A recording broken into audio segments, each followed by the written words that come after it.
in my opinion, Black music is the basis for all music. It has been, and that's just the way it is. So I don't think it's something extraordinary for us. I think it's just a part of us.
For the Black youth, especially, to know that we did have a history and that we did great things and that we had great people, and those things were not in the history books when I was in school.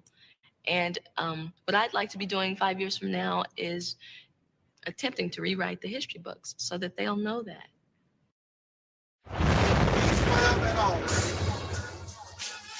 I'm Black people. It's all about the unity. It's nothing they can do with us, so ain't nobody moving.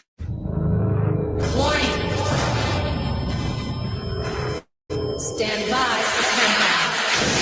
Prepare audience for maximum impact. Full immersion begins. It's your glory.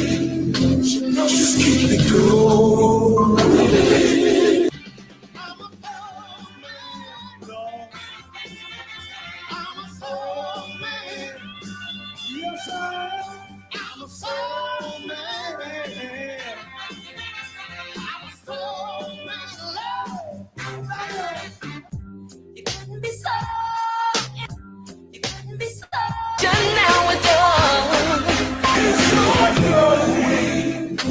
Just keep it going.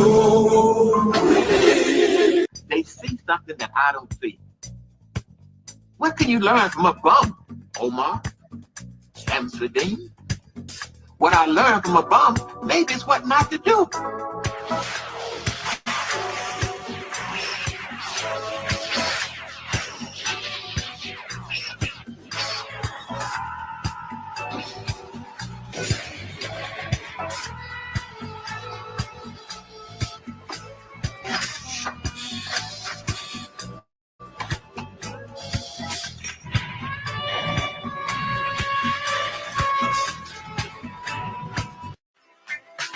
Nobody takes down Angel Snub Nub 7 easy.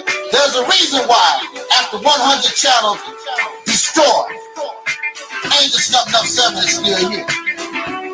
There's a reason why nobody want to get in a beef with Angel Snub Nub 7. But you don't take me seriously.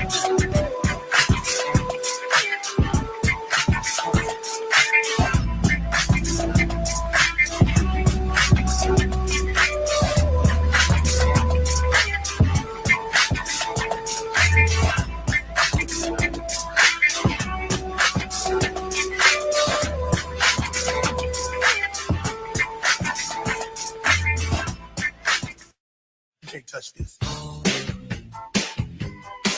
You can't touch this. You can't touch this. You can't touch this. You can't touch this.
See, they say that Angel Snub Nub 7 don't care about the people.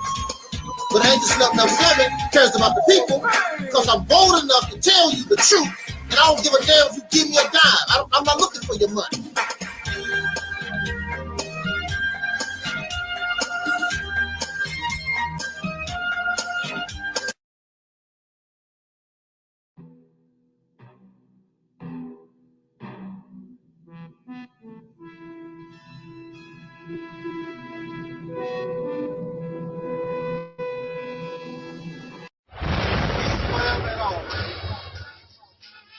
My black people, it's all about the unity. There's nothing they can do with us, so ain't nobody.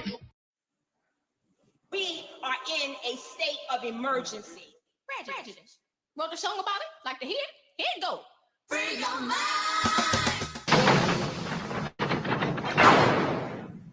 This is a story about control. My control.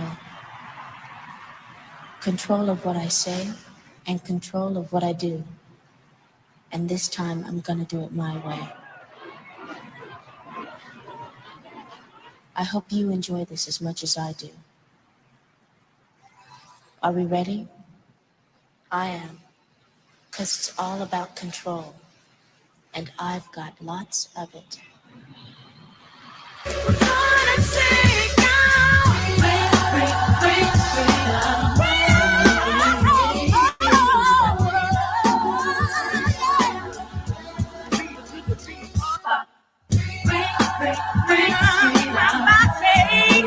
Freedom for my mind.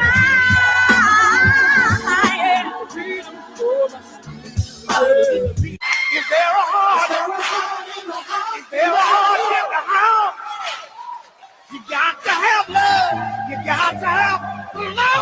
your heart tonight. Here's a house for the love, and I've learned that it don't take much to break a heart.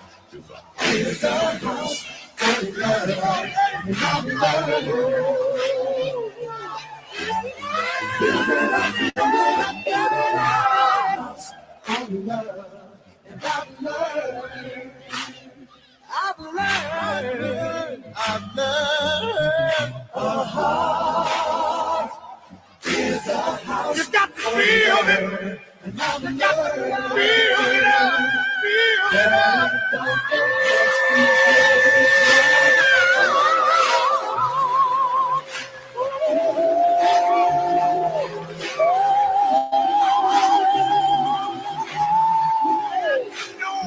let me know you understand.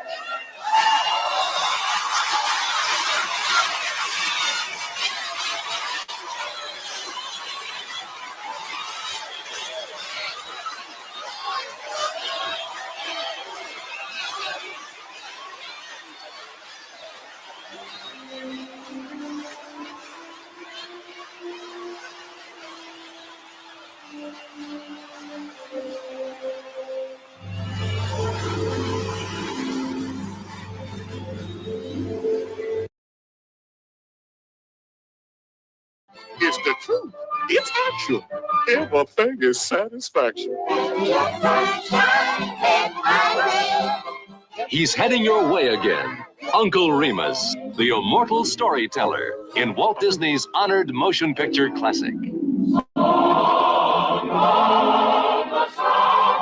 Now that's the kind of day when you can't open your mouth without a song jump right out of it. Zippity-doo-dah, zippity-yay.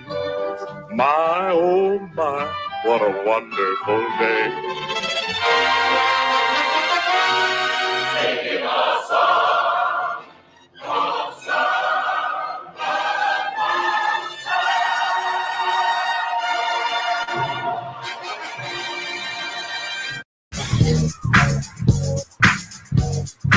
oh, I need that. Got to have that. It's mine. Who cares about that? I love mine.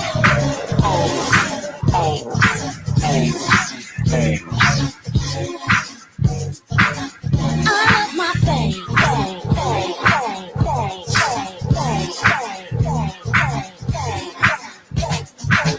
I love mine. Who cares about that? I love my things.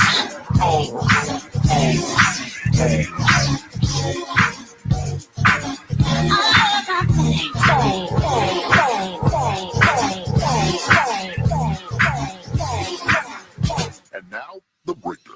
Cars, campers, and jet skis, rings, diamonds, and jeans, spa days and vacations.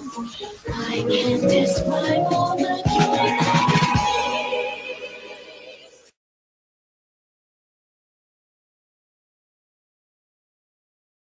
back to life, back to reality, back to life, back to reality, back to life, back to reality, back to the here and now. I'm not going to help nobody get something my Negroes don't have. If I'm going to die, I'll die now, right here fighting you. If I'm going to die, you my enemy. My enemy is the white people, not Vietcong's or Chinese or Japanese. You my opposer when I want freedom. You my opposer when I want justice. You my opposer when I want equality. You won't even stand up for me in America for my religious beliefs, and you want me to go somewhere and fight, but you won't even stand up for me here at home.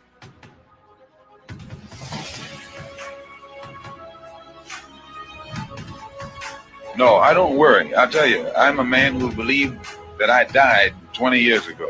And I live like a man who is dead already. I have no fear whatsoever of anybody.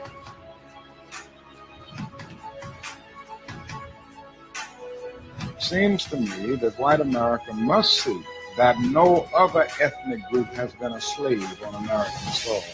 America freed the slave in 1863 through the Emancipation Proclamation, but gave the slaves no land. And at the same time, America was giving away millions of acres of land in the West and the Midwest, which meant that there was a willingness to give the white peasants from Europe an economic base. And yet it refused to give its black peasants from Africa, who came here involuntarily in chains and had worked free for 244 years, any kind of economic base. And so emancipation for the Negro was really freedom to hunger. And when white Americans tell the Negroes to lift himself by his own bootstraps, it's a cruel jest to say to a bootless man that he ought to lift himself by his own bootstraps.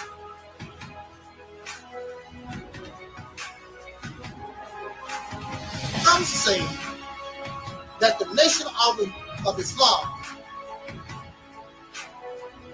should evolve into what we call the Realist Temple on earth.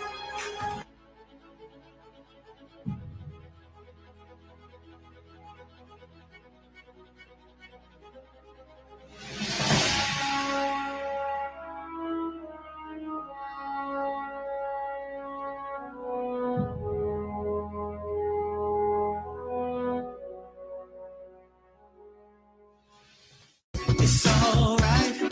I'll make sure we have ourselves a good time. We'll get with our crew.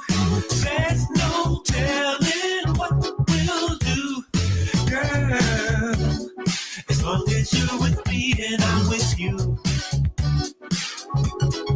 we'll have a good time. We didn't have a choice. We was already doing for ourselves. Even with all the oppression, we were accomplishing things far greater than the black and blacks have done. They've done very little, except bring you the teaching, the belief, because that's all teachings is. I believe. We don't need to believe no more. We need to know.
is returned to its rightful owner.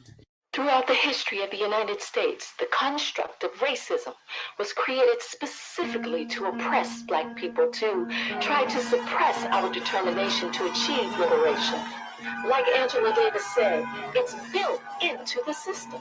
Nowadays I can't believe what's going on in front of me. I don't want to watch TV and find another casualty. I don't want to read the news. My heart's already black and blue. I'm putting on my combat boots, 'cause I got an attitude. We're like soldiers forced to fight a war. What the hell? I can't take it anymore. 'Cause for so long we've been patient, now we're done.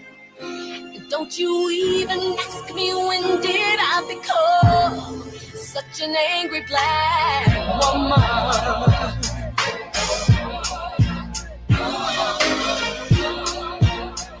Yeah.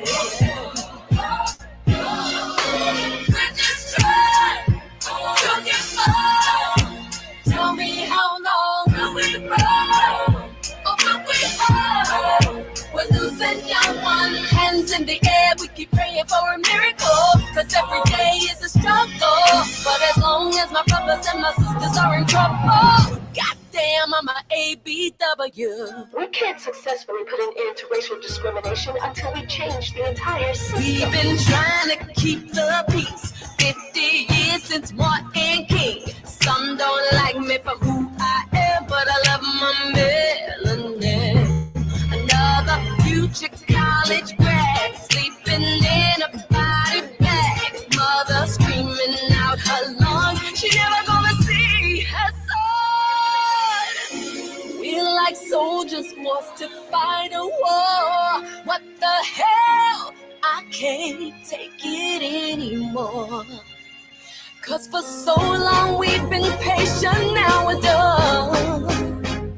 And don't you even ask me when did I become such an angry Black woman. Oh, hey. Yeah, I'm angry. We're just trying to get by. Tell me how long will we run? Or will we hold? 'Cause we're losing young ones. Hands in the air, we keep praying for a miracle. 'Cause every day is a struggle.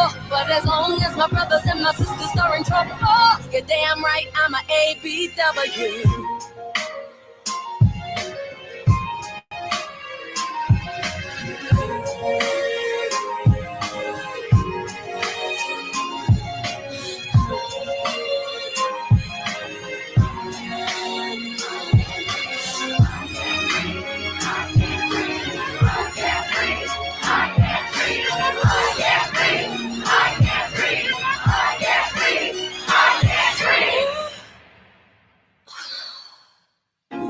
We're like soldiers forced to fight a war. What the hell? I can't take it anymore. 'Cause for so long we've been patient, now we're done. So don't you even ask me when did I become such an angry Black woman.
Ride, ride, ride. Let's get this party started. Ride, ride, ride. Let's get this party started quickly. Let's get this party started quickly. Let's get this party started. Ride, ride, ride. Let's get this party started. Ride, ride, ride. Let's get this party started quickly.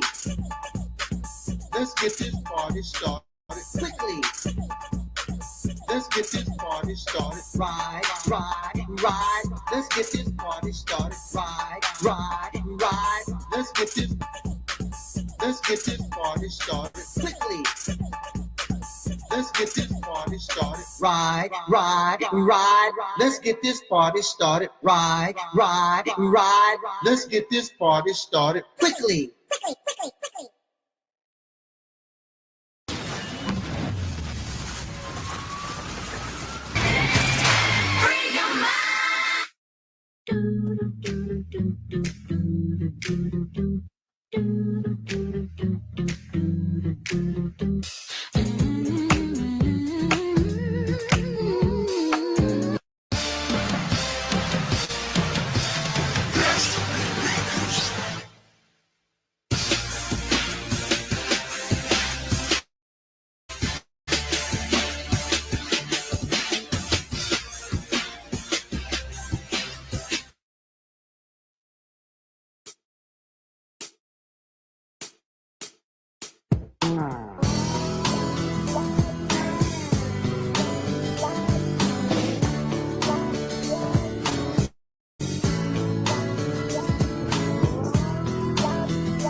That's right.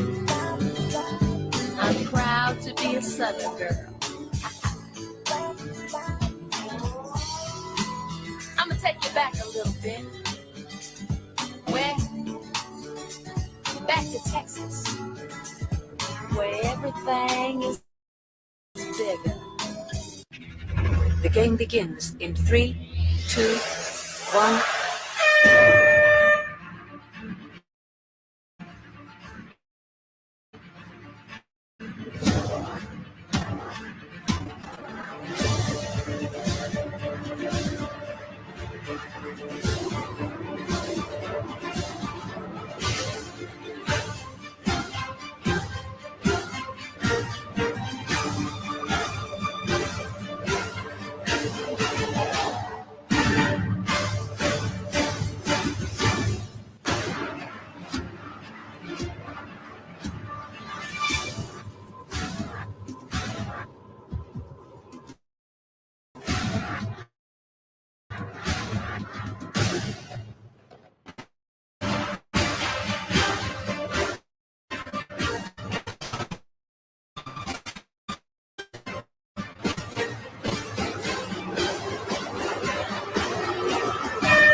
Whew.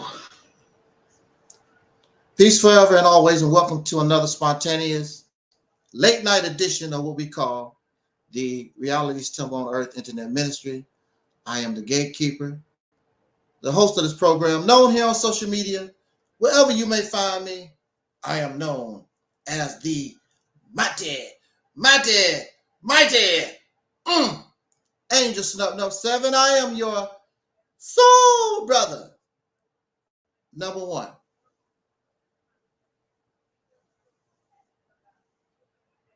Well, it seems as though our guest who wanted to have this get together is late. Never fails, never fails. But we'll talk a little bit and give them time to join the conversation which they requested. Because you know I don't, it's very rare that I do late night. If I do, it's in the dark, laying on my back somewhere. Uh-oh, here go our guest. Right before I start talking about it.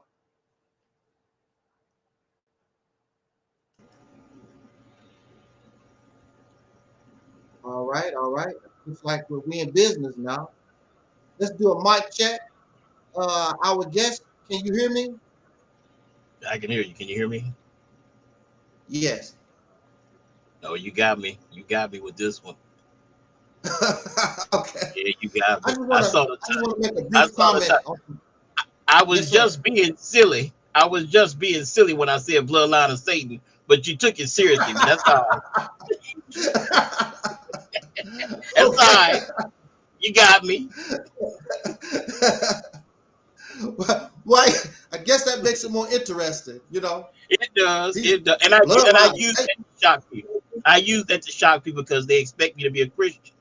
If I say I'm an Israelite, they expect me to have the same talking points. As soon as I say bloodline of Satan, they go, wait a minute. Exactly. But it's good to talk to you, brother. We've known of each other for a long time. Yes, sir. Long time.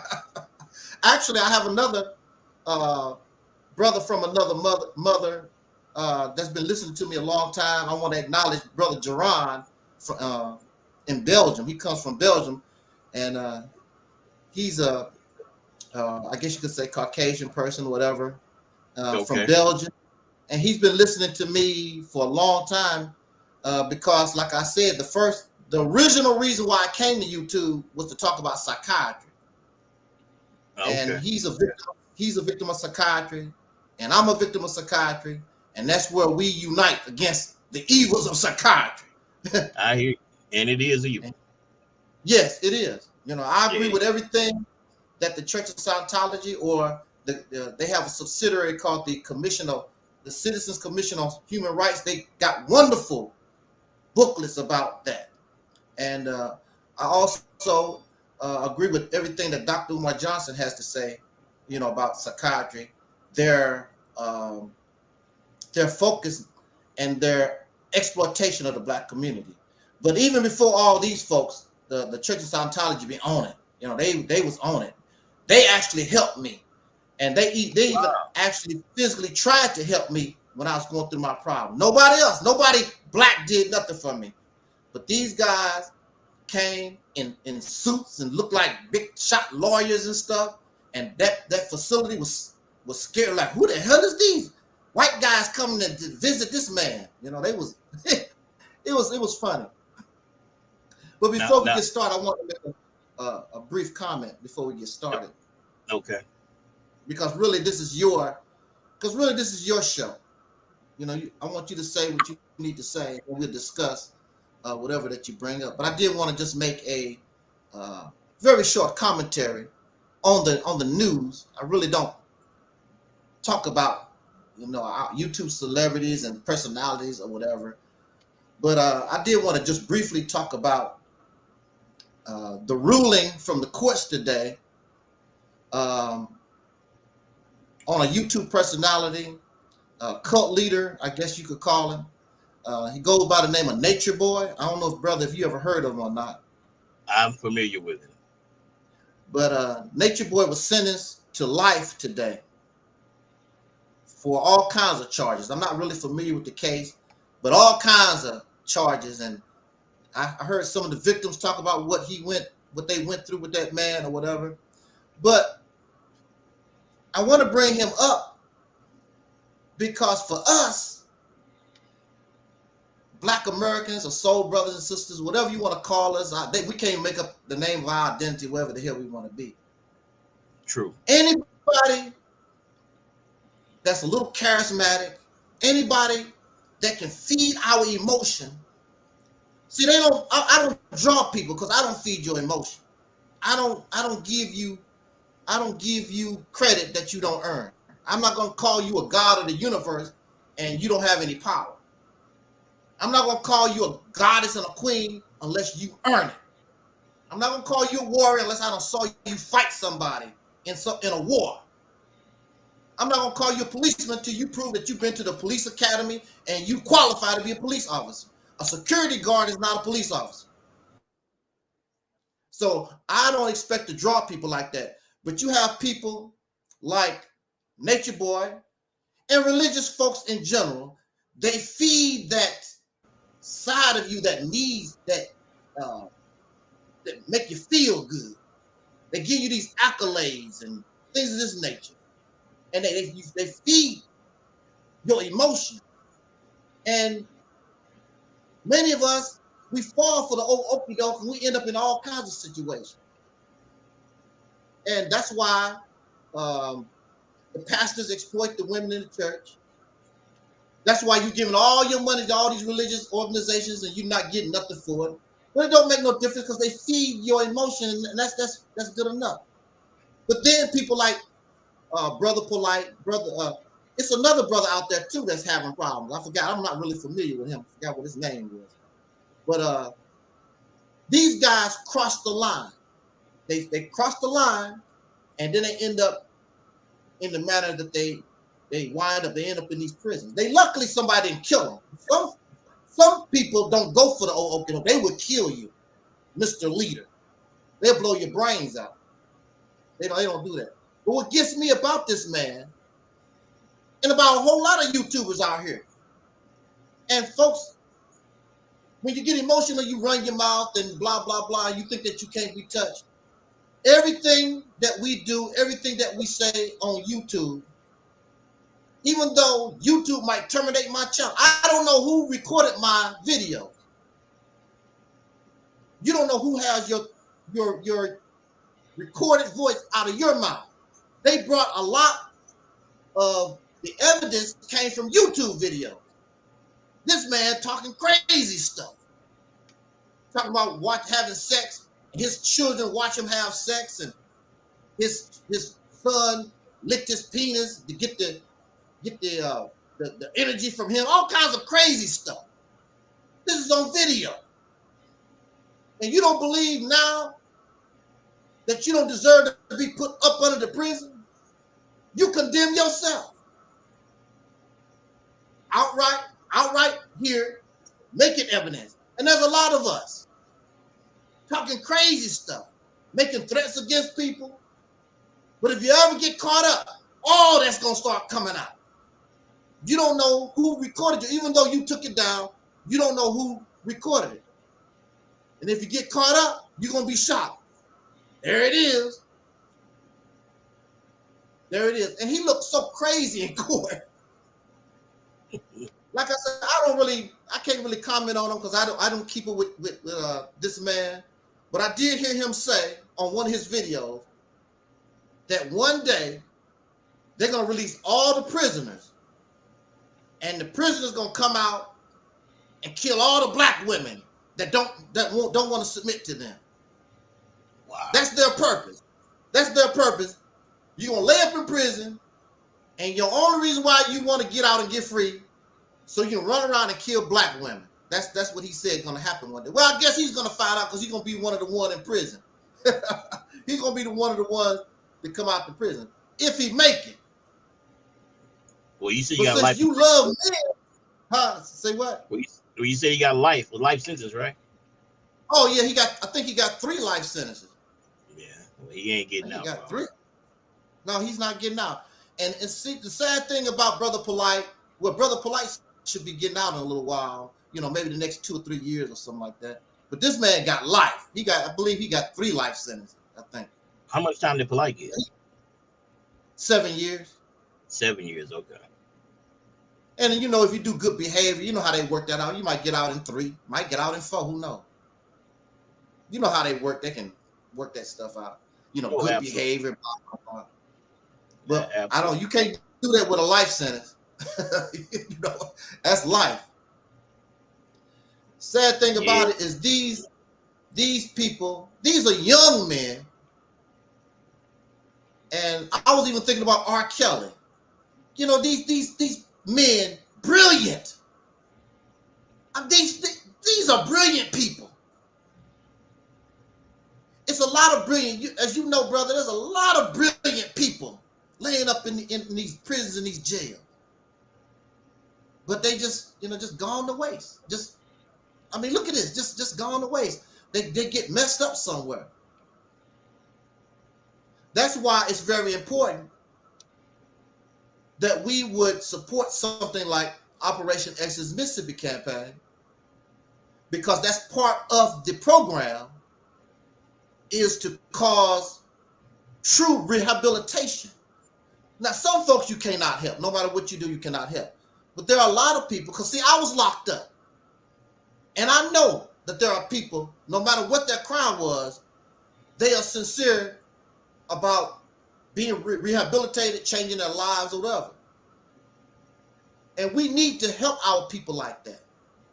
A lot of our people go into these prison systems or whatever, they come out worse than when they went in. And these are younger people. These are younger people. Now, unfortunately, sometimes prison and jail chill people out, because that gives them a reality check. It chills them out. It might take going to prison, going to jail, spending a little time, and understand the reality of that. There's nothing to brag about because you've been in jail and locked up. That's not a good feeling. That's not a good feeling when those bars close in on you and you can't go nowhere. And then you go to prison or jail with all these folks that don't have an attitude, because you might not be a criminal at heart. You just got caught up in some stuff, but you got people there, that's all they've done all their life. They'll slice your throat and wouldn't even think about you no more. That's the kind of folks that you locked up with. It's a shame, but that's just the reality of things. But this man condemned himself. I just want to say to all those on social media, watch what you say. I know you get emotional, you hate people, and you get in these arguments, but you need to watch what you say, because you don't know who's watching your videos. You don't know who's keeping your videos. You don't know. You get caught up, whatever your case is, somebody gonna bring it out. You're gonna be shocked. I took that down years ago. Well, here it is. Somebody kept it. We never know. But with that said, we want to get into the nitty-gritty. We want to get into what we want to talk about tonight. On the panel, we have a brother I've known for a long time, back and forth on these YouTube streets. And this is the first time we ever met, basically, or had conversations. Especially, we didn't have live streams back in the day. We just had the old corny chat room. And sometimes in the chat room, you can't really express yourself in the chat room as though you could when people are in person. Which some people in person, they still bogus, they still ratchet anyway. A ratchet person is a ratchet person. It don't make no difference. Well, you know what it is, Angel. You don't get body language in the chat room. You can't pick up on someone's body language. Yeah, you can't see the real response to. Right. It's just not the same. And see, I'm old school. That's all I ever know is person to person. I don't know nothing about sitting behind a computer and trying to write blah blah blah. I'm old school. That's all I ever known. And I've never got punched in the face. I never got cussed out. I know how to go on the streets. I've been around these gang members. I've been around the prostitutes. I've been around the preachers and the pastors. I've been around the good and the bad. Now I had some gang member pull a gun on me one time, told me they didn't want to hear that stuff. That's probably the worst that it got for me. But I never really had no problem. If somebody said, I don't want to hear that stuff, just go away. They don't want to hear it. Right. Things that like. But you go out here, the way some of these people talk in these chat rooms, they know they're not going to do that in the street because somebody done blow their brains out real quick. They're disrespectful. So you can talk all that and be profane and nasty to people and hide behind a computer, but you're not going to do that on the streets. I'm out there. I survived the streets. That's all I ever know. And I talk the same way I talk on my videos is the same way I talk in person. Same way. I don't be out here disrespecting nobody like that. You might not like what I have to say, but I'm not disrespecting you. We talking about your belief. I'm not talking about you. I don't know you. I'm talking about your belief. Oh, I'm talking about an opinion or an idea. And most of these things don't even come from us. They come from other places that we adopt. Everything that comes from here comes from me. I don't want to adopt it from nobody else. I might be influenced by something, but everything comes from me. Most people just regurgitate what they heard from Pastor Mudflap or whoever, or Nature Boy, whoever. Again, this is this brother. I want to introduce this brother, Phantom of Israel. That's what he's going by. So we're going to refer to him as the Phantom of Israel. And I don't know what message you want to bring to us, but I want to let you just give you the platform. I have nothing to say. You say what you have to say, and we can have a discussion on what you brought to us. So, okay. With that said, I hope that you would tell us just a little bit about yourself, and then give us your message. With that said, brothers and sisters, I want to pass the mic to our brother, Phantom of Israel. Well, I appreciate it, Angel. My message is pretty extreme, which is why I'm not gonna come on camera. Which is why I didn't want to do a show, right? Because my message is extreme, and I've had people threaten to harm me. You know, in person, I've been in like a meeting setting with black men and black women, and I've had people threaten to harm me. And so I'm very careful now when I speak out about our situation and our condition because of that.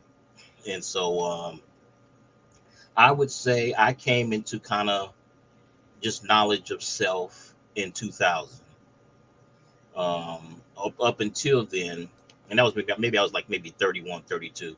Up until then, I was kind of oblivious. I mean, I grew up in Oakland, California, so I was familiar with the Black Panther Party, and you know, because I grew up kind of seeing the remnants of that.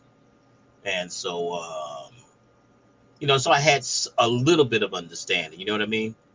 And eventually I had someone hand me a book, Before the Mayflower, I think by Lerone Bennett, and the autobiography of Malcolm X. He handed me those two books, wanted me to read those two books, and I read them.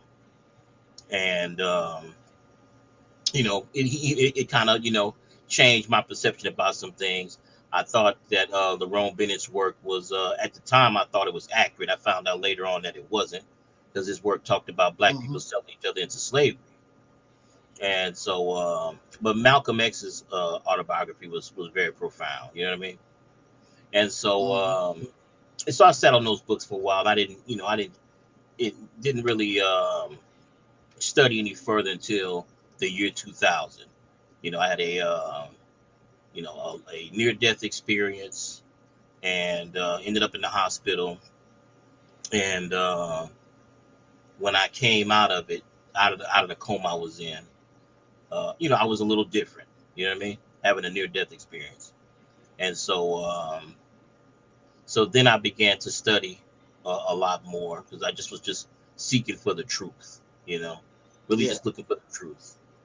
And so at that point, and I came across, you know, your Dr. Amos Wilsons, your Dr. Francis Cress Wilsons, your Neely Fullers, you know, your Bobby Hemmets, your Dr. Phil Valentine's, the conscious community, yourself, you know what I mean? Just started kind of coming into all of that maybe in the early, maybe 2008, 2009 is kind of when that started. And I've kind of kept my finger on the pulse as far as with all the different characters. So that's why I was familiar with the Nature Boy, and I had heard something. I saw a feed of him getting arrested, or him being in court, I should say. And so I knew something that went down with him, but I didn't know that he had been sentenced or had been judged guilty. I don't know what the charges were, but it looked like it stemmed from some sexual assault charges and I think holding women hostages or something like that. And so I wasn't surprised, because I thought he was pretty wild. You know, when I would see him doing videos, I thought he was pretty wild. Same thing with the young brother, Young Pharaoh. I thought he was pretty wild as well. Polite, not quite as much. Didn't think Polite was quite as wild. And in his case, I felt like he just got caught up. You know what I mean? The money to me kind of went to Polite's head. You know, that's kind of how I saw Polite's situation. He had never had no money before. The money just kind of went to his head. And black men don't seek counsel. You know, that's one of the things we really suffer from, in my opinion. We just don't seek counsel. We don't keep men around us that can kind of let us know that, hey, man, you're going off the rails right here. You know, we won't do that. We won't go out of our way to look for people who can kind of counsel us on different subject matters, you know, because you may have to talk to 2 or 3 different, you know, men that deal with different areas. Like one brother may be really good with family. Another brother may be really good with finances. Another one may be really good with relationships with women. You know what I mean? So you may have to talk to 2 or 3 different brothers to kind of get the information that you need. But we don't typically do that. We'll typically go it alone. And unfortunately, when you get in a situation like Polite where you have money and responsibility, you know, that may harm you now that you don't have somebody to lean on for just some information.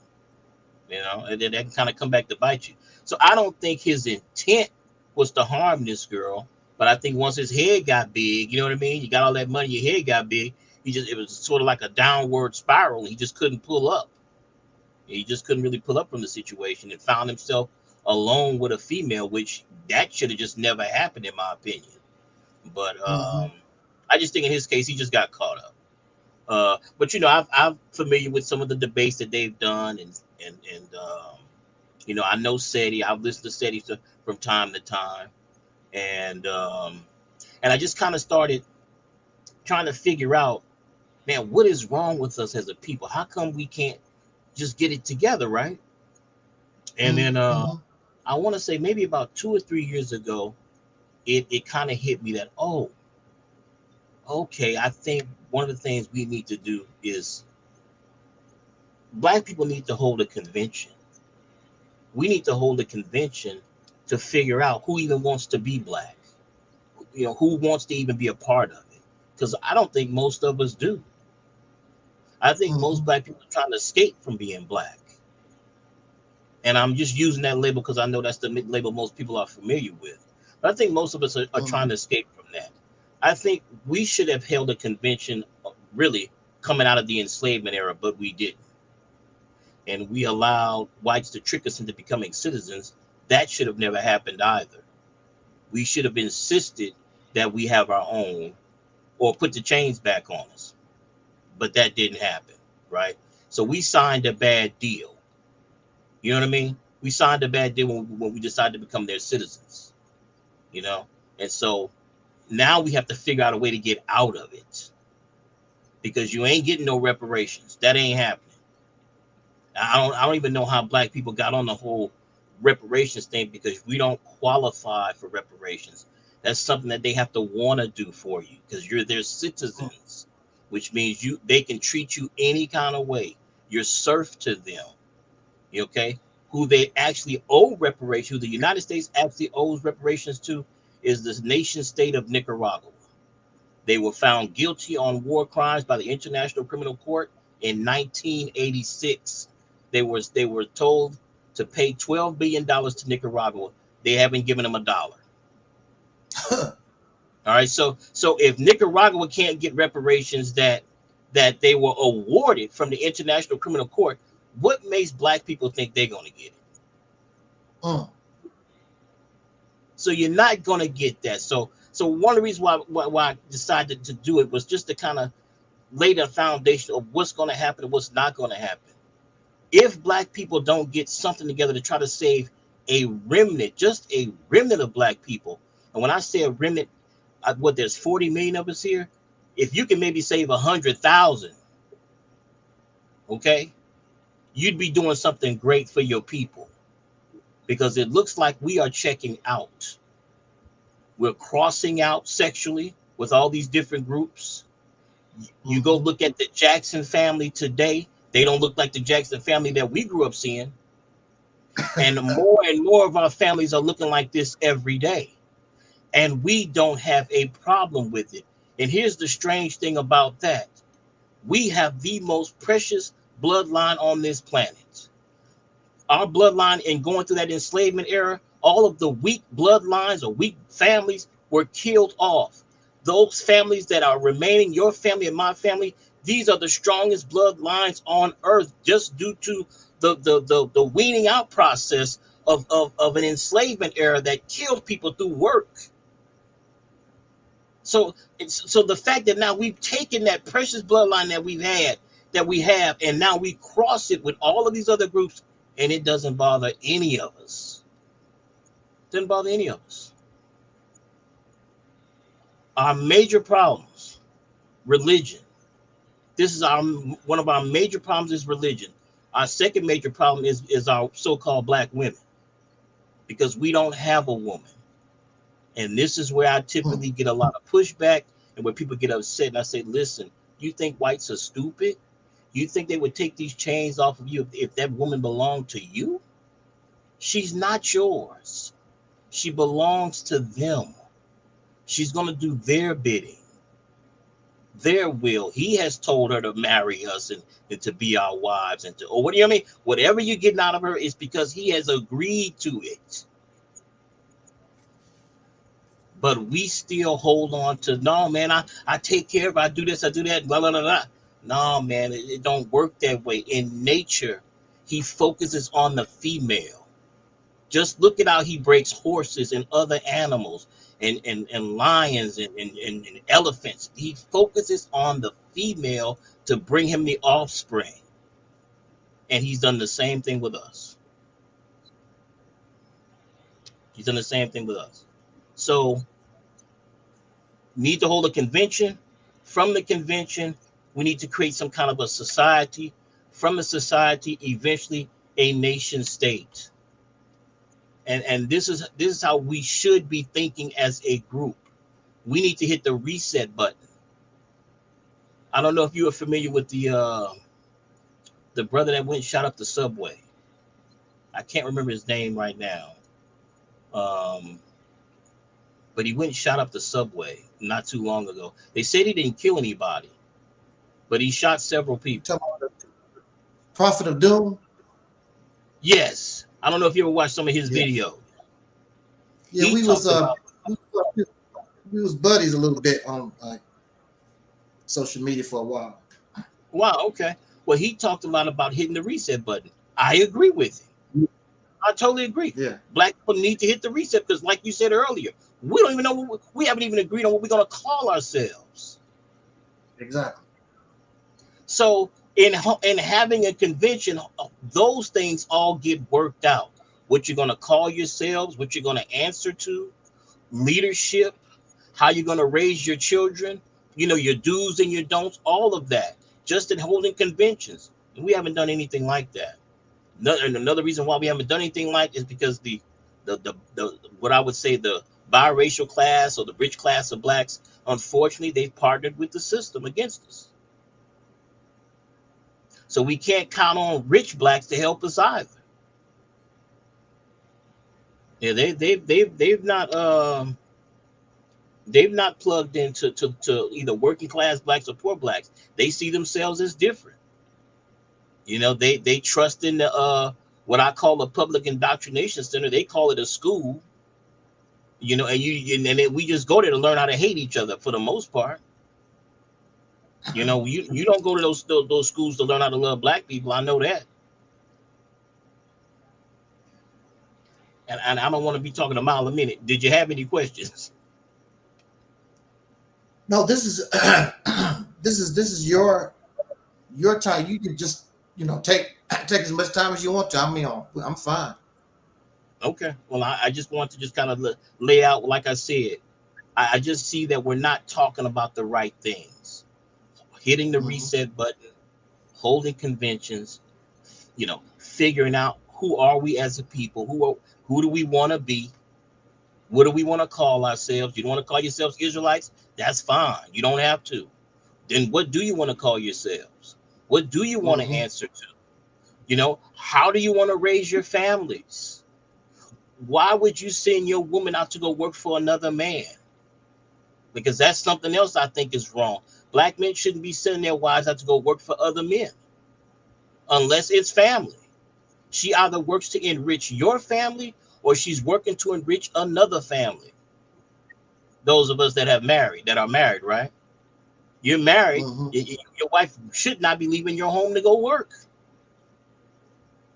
You know? So we need to completely redefine ourselves as a people, is what I'm getting at.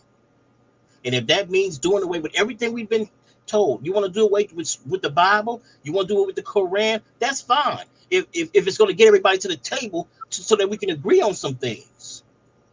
I got no problem. If you want to throw it all away, we can throw it all out. Right? You know, as long as there's a way for us to come together and decide and make decisions on what we are going to be, how we are going to behave, and what's going to be our mission statement and our plan moving forward. And we haven't done any of these things.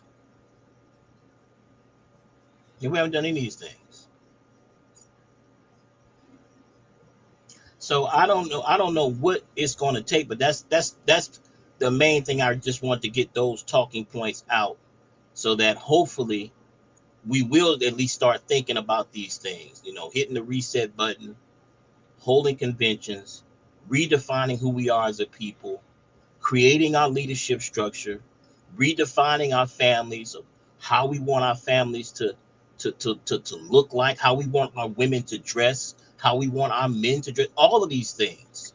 Do we want to wear uniforms? Do we want to turn into something like the Amish? Do we want to create gated communities and leave everybody out? Who do we want to be? Or are we going to continue to let everyone else to define us? Because everyone else has defined Black people as evil and wicked. That's how we're being defined by the world. And we, unfortunately, so far, we've been agreeing with it. We've yet to say, why don't we all sit down, figure out a way to define ourselves, even if that means that these conventions, Angel, we are having knockdown, blood on the street fighting down the street. If that's what it takes, that's what it takes. Slapping each other upside the head, mad and pissed off, and having to pull each other apart, and having the police come and take us out of there, or whatever. If that's what it takes, that's what it takes. We are not willing to make the sacrifice just to define us as a people.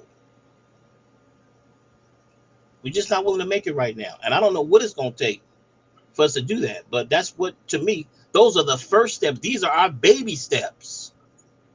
Because we can't continue on the path we're on now. We're being crossed out. And we're doing it ourselves for the most part. We can't blame whites for this. When I see us, like I said, you go look at the Jackson family. Ain't nobody made them live with all them different people. They did it on their own. And you look at their family today, you can't recognize them. And another generation of that shit that they're doing, they're going to be completely crossed out.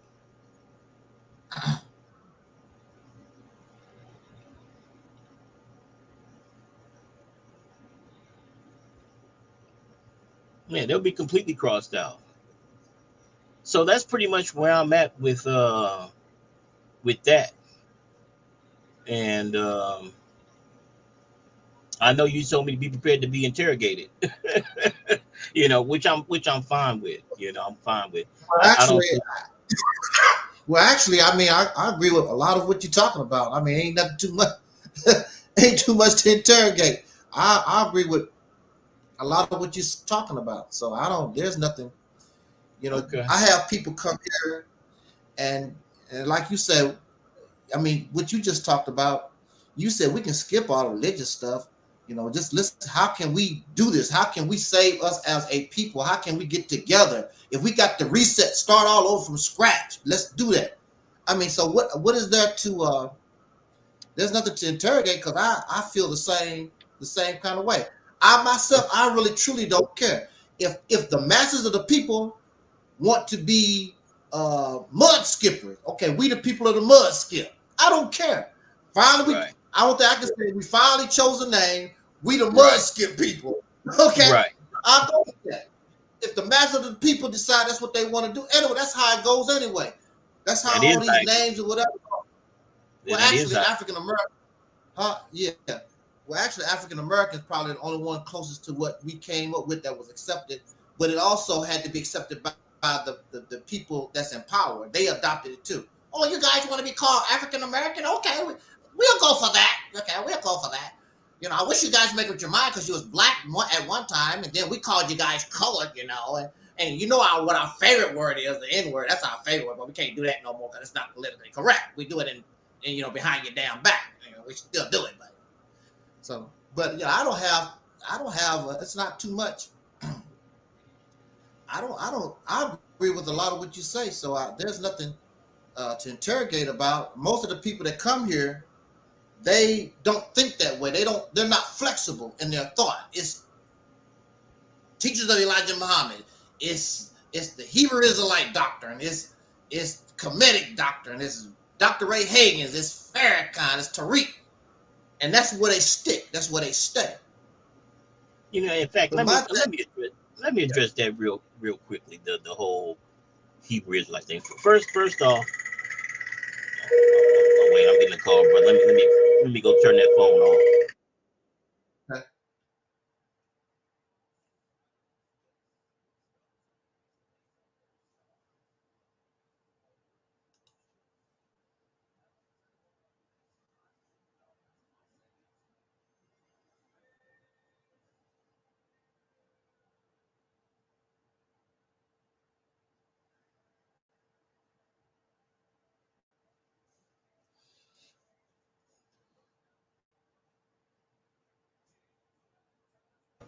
Okay, sorry about that.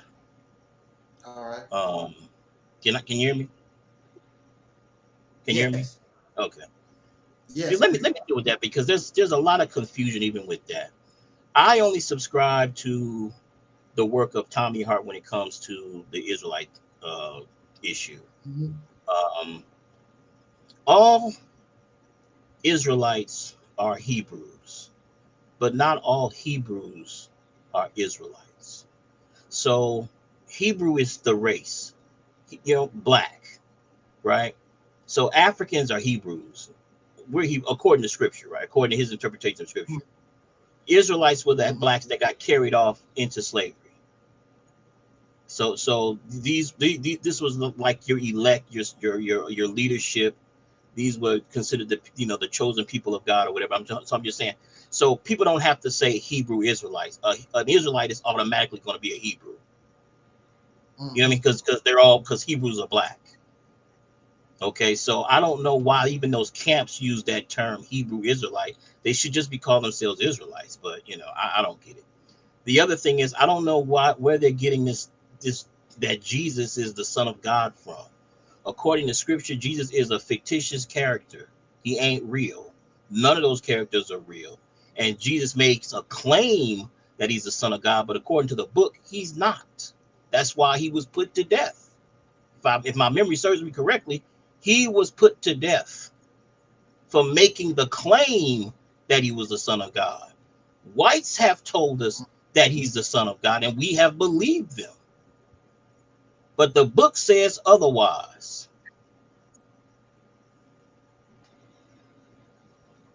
So, unfortunately, though, because of our conditioning, you know what I mean? Because of our conditioning, because they've been able to miseducate us in every way, right? Even when I have these conversations with black people say, "What are you talking about?" It says right here, it says right there. Look, man, you already know. Don't nobody walk on no fucking water, and don't nobody raise people from the dead. That's a character. He ain't even got a last name.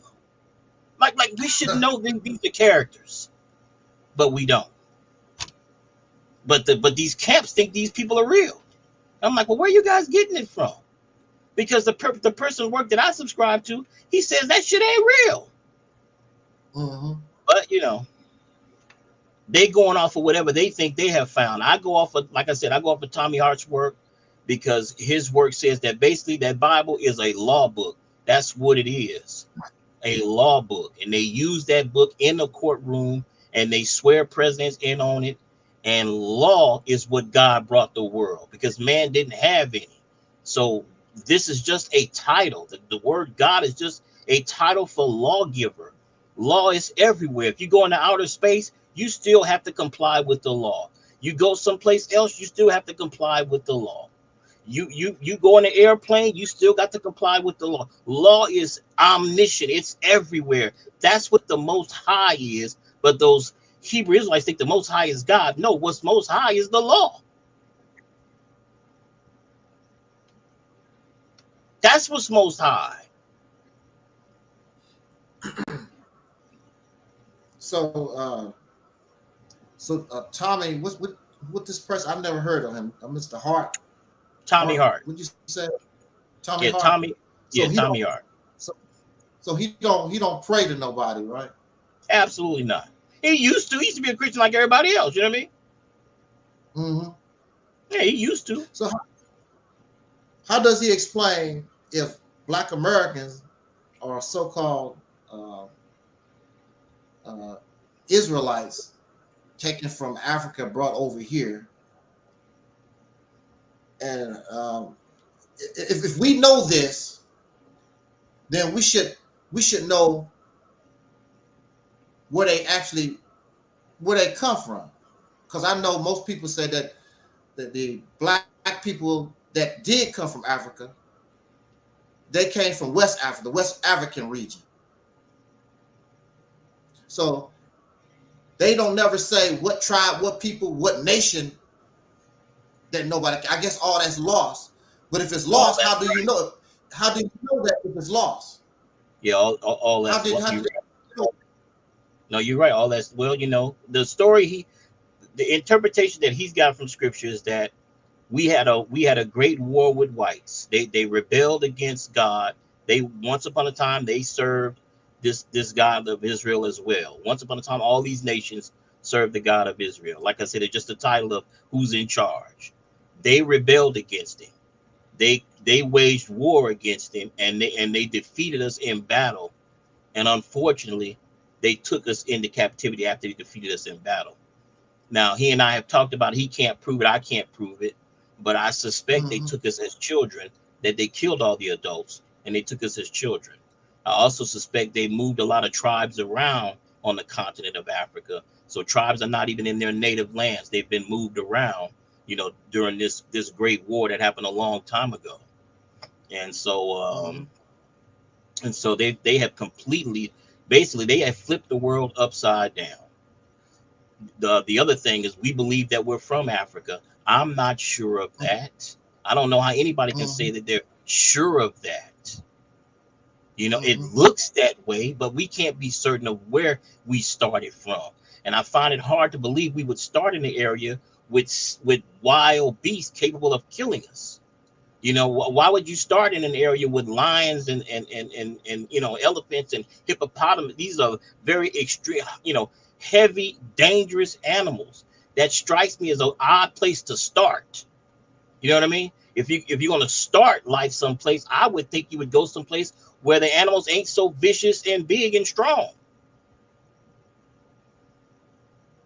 So I'm just saying. So for me, I question that our origins are Africa. I question that. Maybe it is, but I don't believe it is. I think it's someplace else that doesn't have all these vicious, large animals. Well, I don't think. Well, I know. You know, especially ancient people. They don't have any choice. You know, you don't have no choice in that. Just like when they came to America, these folks had to deal with the mosquitoes. They had to deal with the bears, the crocodiles, and whatever animals that was here. You had to deal with them. It would be no different no matter where you go in the world. There's other animals. There's other life forms that's already there. Matter of fact, mosquitoes are probably more deadly than that, because mosquitoes cause malaria and these other diseases, and ticks and fleas. Nobody talks about them. They're more dangerous because they spread diseases. They spread what is it? The bubonic plague was spread by rats. The fleas on the rats, which killed almost half a year. Right? So you know, it wasn't lions, tigers, and bears. It wasn't lions, tigers, and bears. Well, even with that, the mosquitoes in Africa are extremely dangerous. With the what's the virus that the mosquitoes in Africa carry? Well, I know malaria is one. Malaria, yeah, malaria. That's it. You also have yellow fever. It's a variety of different diseases that the mosquitoes can pass. Right. And also the other parasites, the ticks and the fleas. Right. So all I'm saying is, for me, it's questionable, where we actually started. You know what I mean? That's all. It's questionable. Yeah. I don't see how we can just say, well, it was in Africa. Well, I'm like, maybe. This is, I'm going to tell you, I would like for one day humanities scientists, I'm not talking about just black scientists, they talk about black scholarship, no, I want the scientists, because no matter where you work at, these scientists, they really can't do their job like they're supposed to because of racism and all this other garbage, because they're going to have to find things and do things to stay in line with whatever their nation is teaching their children and blah, blah, blah. You can't discover something and then being contrary to what the nation is teaching their children or whatever. So I would like for the scientists, the biologists, and all these people who actually study, the people that's on YouTube and what, they not no science, they ain't made not one nature movie. They don't even have a science lab. They talking all this high science. You don't even have a science lab. I don't even see these people ever wear a lab coat. And they talking all this crap. Our people, humanities, scientists, biologists, should be left the hell alone so they can say whatever and discover and report to the best of their ability, all of them together, and they can agree on. We wasn't there, so all of it is a guess anyway. When you talk about going back in time, because we wasn't there. We going by what we find up under a rock or excavate, whatever. So it's all a bunch of guessing. But at least the people who actually study those things, that's their livelihood. That's what they do for years and years, 50, 60 years, whatever. They can come up with the best conclusions to help us as a humanity and learn about human history for real, not by tainted by racism and sexism or whatever it is, these isms that we suffer from. That's what I would like to happen. So for me, I would love I'm not happen as well. those things. Excuse me. No, I'm sorry. Go ahead. Yeah, I'm not gonna waste my time to argue with those things, because really, in the grand scheme of things, that don't help me pay my bills. That don't help me when I get pulled over by a police officer. That don't help me do anything in my life. The only history I need to know is what's going on basically now, what happened in my lifetime, what I do know, not what I dig up in backyard, some civilization I dug up in my backyard. That's not my concern. People concerned about that because they have these narratives they want to sell. So they said, well, they discovered in such and such, and Elijah Muhammad said the black man is God. That's what they want to do. I don't have a narrative to sell. In fact, the only thing I want to do, y'all can argue that all that you want to, just like you said and what you focused on here. We have to come up out of this condition once and for all so that we can progress. We got to get ourselves together. But the problem here, and the worst problem here is, and I know it's frustrating for you because it's frustrating for me, but I understand. I really don't get angry. I don't really get upset because I understand. All we ever know is slavery for the last going on 500 years. All we ever know is this life. That's all we ever know. And we get our life from the people in power. True. I don't care how much money that we got, directly or indirectly, we have to depend on these other people. We've got nothing on our own. And that's the way it's been. You can do for self. How you going to do for self? And you still need their dollar. You still need their wood. You need their rubber. You need their oil. How you doing for self? How are you doing for self? You can't get your own oil, your own rubber. You can't even get water. You pay a water bill. So how the hell you doing for self? You can't even get a drink of water. No, I these totally are the things. Yeah. See, these are the things that I concentrate on And like I said, we offer a vision called the Mississippi Campaign. And if you don't want to listen to it, that's cool. But at the same time, don't get angry because you keep doing the same thing and you're not getting any results. And you've been doing this for the last 50 to 100 years. You continue to keep failing. Then you want to get angry because you fail. It's just like, how you going to get angry and you tell us, man, I can jump 5 foot something, but the only thing you can do is 5.5. You told us that you can jump 5.5, but the only thing you can do is 4. Oh man, you tripping. You just a hater. You just, how the hell am I jealous and a hater? You said. These people come on YouTube and they tell us their little funky solutions.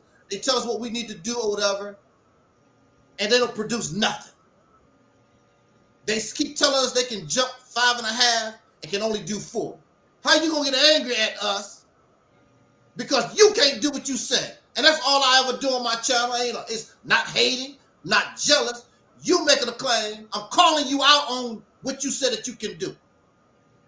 And if you was hired, if McDonald's hired you to increase their profits and you can't do it, they will fire you immediately. It don't have nothing to do with hate. Don't have nothing to do with jealousy. I'm hiring you, sir, ma'am, because you said that you can increase McDonald's profits. It's been 2 years and we losing profit. You got to get the hell out the way. And we're gonna bring in somebody, even if they brand new, so that we can become profitable again. How are you gonna get angry at somebody because we call you out on what you said that you could do? And that's all I do here. And they get angry and all upset. How you gonna get angry at me because of what you do? I tell these brothers about Minister Farrakhan, for an example. He came into the public and he kissed a white preacher in the mouth. I didn't do that. He done that. How you gonna get angry at me? Because I'm just reporting and talking about what I saw that he done. I didn't do it. I didn't grab his mouth and I didn't grab the white preacher's mouth, put them together, oh, y'all can kiss. I didn't do it. He done that. How you gonna get angry at me for just talking about what he done? You need to be angry at him and look at yourself, because apparently you find that kind of behavior acceptable. But we fall in love. See, that's a cult behavior. We fall in love with these personalities. And it's not taking you nowhere. See, when I was growing up, towards the end of Jim Crow, it wasn't about personality. It was about who can help us change our condition. Yeah, I like Martin Luther King, and I like so-and-so, but it wasn't about personality. These people fall in love with personality, and they get emotional over stuff. Loving Dr. King don't mean nothing if we still going to the back of the bus. If Dr. King can't change nothing, we need to find somebody else, because we need to change our condition. And that's what it should be about. It has nothing to do with hating or jealousy or envy. It's about changing the condition. Can you do what you claim that you can do? Our minds is not open to new ideas, a new strategy, new mindset. So what is there? There's nothing to interrogate you on, because you already expressed that your mind is open to those things. Those things are needed. But we're loyal to these things that no longer work. And you have people like that. You are loyal. We have a know-it-all attitude. And I like to use this as an example all the time. There was an episode of Good Time, and James Evan was fixing the sink. And Michael said, "Daddy, don't you think this?" And James like, "Oh boy, I'm fixing the sink. You don't know what you're talking about. Give me such and such." Michael was trying to tell him, "Don't you think?" He didn't want to tell him. So it didn't work. Then when he realized Michael was right, he said, he like, "Michael, give me, Then he snatched it out of Michael's hand. See, that's the kind of attitude that we have. James didn't want to admit like he was wrong. Right. And Michael knew, because he was a little boy. You don't know nothing. Angel Snubbed Up 7 don't know because my wisdom don't come from the Bible. My wisdom don't come from the Quran. I didn't listen to Neely Fuller Jr. or John Henry Clark or somebody. What the hell you know? You don't know nothing. Where are all those books? You don't have a lot of books behind you. You ain't read nothing. Did you travel overseas? Y'all done traveled overseas.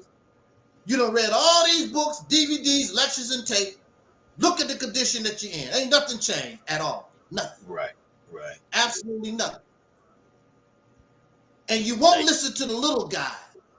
You won't listen to the little guy. Your mind is not open to new idea, new strategy, new mindset. But see, there's nothing to interrogate you about really because you already expressed that your mind is open to the new ideas. Let's go, like you said, have a conference. And I said it myself. Have a conference. Take your big shot leaders and some of the smaller folks. Get in a room. And you don't leave till you come out with something that everybody can say, this is what we're going to do. Exactly. That's what you do. Because I agree. This is not about hate. This is just about saving the black family because we're dying. Exactly. That's all. We're dying. You know, when we got off those slave ships, we did not look like how Michael looked after he made all those adjustments to himself, cutting off his nose, bleaching his skin. We didn't look like that. You know, we didn't look like that. So if black people, to me, really want to give themselves reparations, why don't you repair the genetic damage that's been done with crossing with all of these other groups by arranging marriages between the darkest black male and the darkest black female? That's how you can give yourself reparations. Repairing the genetic damage that's been done. We're not interested in that. We're not interested in that. And you said something very interesting about the Good Time show. You reminded me that Michael was the freedom fighter on the show, and they always ignored him. He was the one that wanted to be liberated. He was ignored by everybody, including us watching it. We ignored him too. Yeah. He was the one saying, "Hey, yeah, I did too, right?" But the majority of black people ignored him. Ignored him. He's comedy. That's what I didn't see nothing comedic about Michael. He wasn't funny. He wasn't. His character wasn't that funny on the show. No. He wasn't designed to be funny on the show. He was designed to get us to think. Exactly. He was the one that remember. He was the one that said, "Hey, Jesus is black." That's right. The character. I'm gonna be clear about that. The character, because it is a black character. Yeah. Yeah, black character. It is a black character. You know, Michael. And the thing about Michael. Well, hold on, before you go on, I want to. Before you go on, I just want to commend you for the Mississippi. What do you call it? The Mississippi. Well, it's called Operation Exodus Mississippi Campaign. Right, the Operation Mississippi Campaign. Okay, I think that's a brilliant idea. When I first heard you talk about it, I said, "Wow, that's a brilliant idea." I just wasn't sure about Mississippi. Did you have any other states that you consider besides Mississippi? I would prefer a coastal state instead of a Gulf state. Well, see, the thing about Mississippi, and this is the reason why I chose Mississippi, was because it's a poor, impoverished state that nobody don't really give a damn about. See, these other, you talk about a coastal state, some of these other places, you know, people, you got too much opposition. You got too much opposition for them because you definitely couldn't do it in New York, and you couldn't do it on these coasts because you have too much. And Mississippi is a coastal state too. You know, they have a coast too. You know, they off there, but Mississippi is a poor, poverty-stricken state. Yeah. Mississippi is a poor, poverty-stricken state. It's got a nice percentage of black people that's already there. True. Matter of fact, if you go look at Mississippi, as far as politics is concerned, it's a killer to me that the state with all the black people in it like that, but still the Caucasian people basically run. It's a lot of black towns and cities. You would think that black folks run it, but actually Caucasian people still run it. And then if you do get black folks in there, they don't really give a damn about the people. They in there just like what happened in Detroit. That one brother became corrupt and mess. They had a good thing going there. Right. That brother became corrupt. I forgot what his name was. But it's a poverty-stricken state. Nobody don't give a damn about it. They barely making it. They depending on casinos now and blah, blah, blah, blah. Nobody don't give a damn about it. So here's our opportunity to go in, and you don't have to buy anything. Just use your political power and just take control, just like the what they call the Mormons done. They don't own Utah, but they control it. So everything that happens in Utah benefit the Mormons. That's all you want to do. And it's not against the law. You want to go and do the same thing like what the Mormons did. Go in and win all the different the mayorships and the townships or whatever, all this, and the capital. You want to go in there, take control, be able to control the laws and things of this nature. And now this state, all its resources benefit you and what you want to do. And it's not against the law. Perfectly legal. You ain't doing nothing wrong. In fact, it's naturally happening in some places where those Hispanics are at, simply because they become in the population and they're going to look out for themselves. Next, they're going to be running Texas and New Mexico and California in a little while. And they're going to be looking out for their people, for themselves. Right. These new immigrants from Venezuela and whatever, from South America, soon as they start coming up, they're going to be doing this. They're going to look out for themselves. Here we are, been here the longest. True. With all our leadership, we ain't never put ourselves in that position. Which, with our situation, of course, brother, as you know, is much different because we've actually had laws designed to hinder our progress like that. Because if it wasn't, like I said, if it wasn't for domestic terrorism, we would already be in control of states probably like Mississippi and Georgia and Tennessee and places like that, North Carolina. We would already be doing it anyway. We was on our way to do that. They saw it, so they had to break that up and force our people to migrate to the East Coast, West, and North. We was already doing that anyway. And that's why, and you have people that laugh, Mississippi campaign, they laugh. You laughing at your own ancestors because if these damn terrorists had left them alone, they was doing it anyway. All I'm doing is bringing it to modern times. That's all I'm doing. Because it's the same, I'm using the same behavior that they was doing. But instead of trying to take over the South like 4 or 5 states at one time, I say that you concentrate on one state, get it together, use it as your training wheel so that you can make your mistake. Because you ain't never run nothing, you never govern nothing. So so doing this would be like training wheel. Once you do this and get it together, now you know how to ride the bike.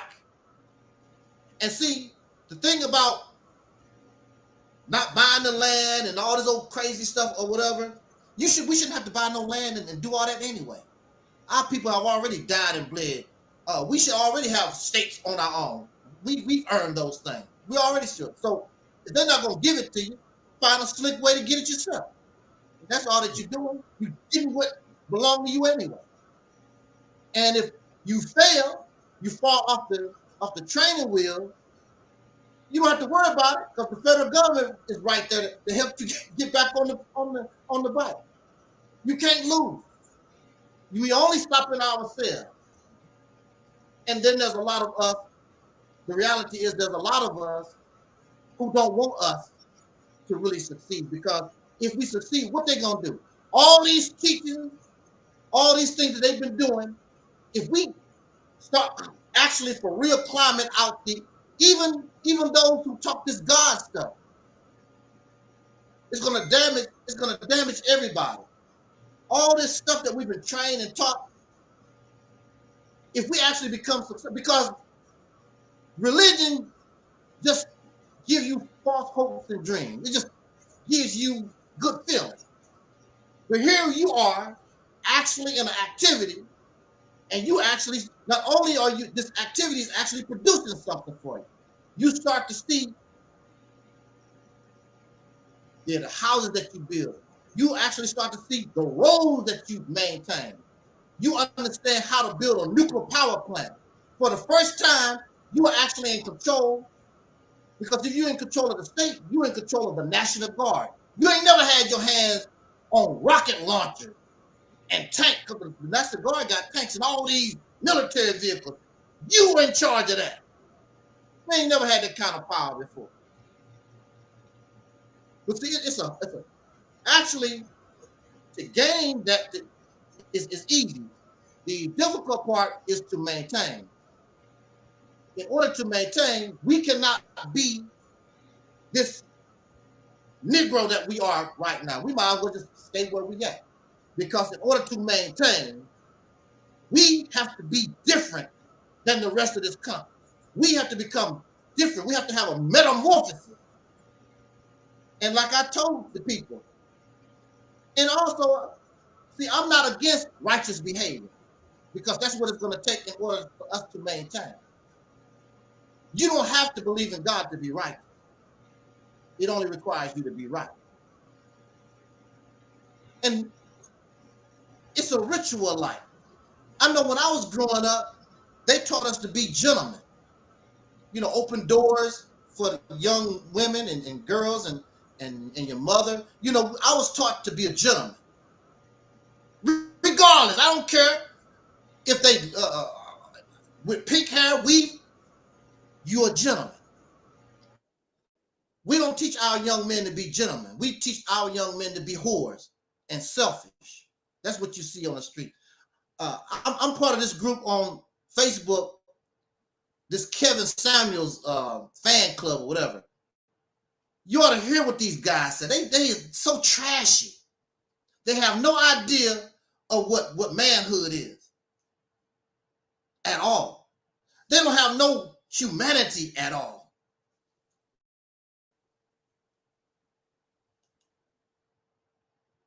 Okay, they don't have no humanity at all. We have to change. I made a lecture a few years ago, a couple of years ago, I believe. Our Soul Liberation Day thing was the transformation. We have to change. And even the people that believe in the scriptures, it talks about the new heaven and the new earth. And the former things shall pass away. If the former things don't pass away, you cannot bring in the new. That's why you have death in biology. That's why you have death. You have death in biology because the new represents the better, a better version. That's why you have death. You got to kill off the old version in order to bring the new, because the new is better. We have to become new in order to maintain.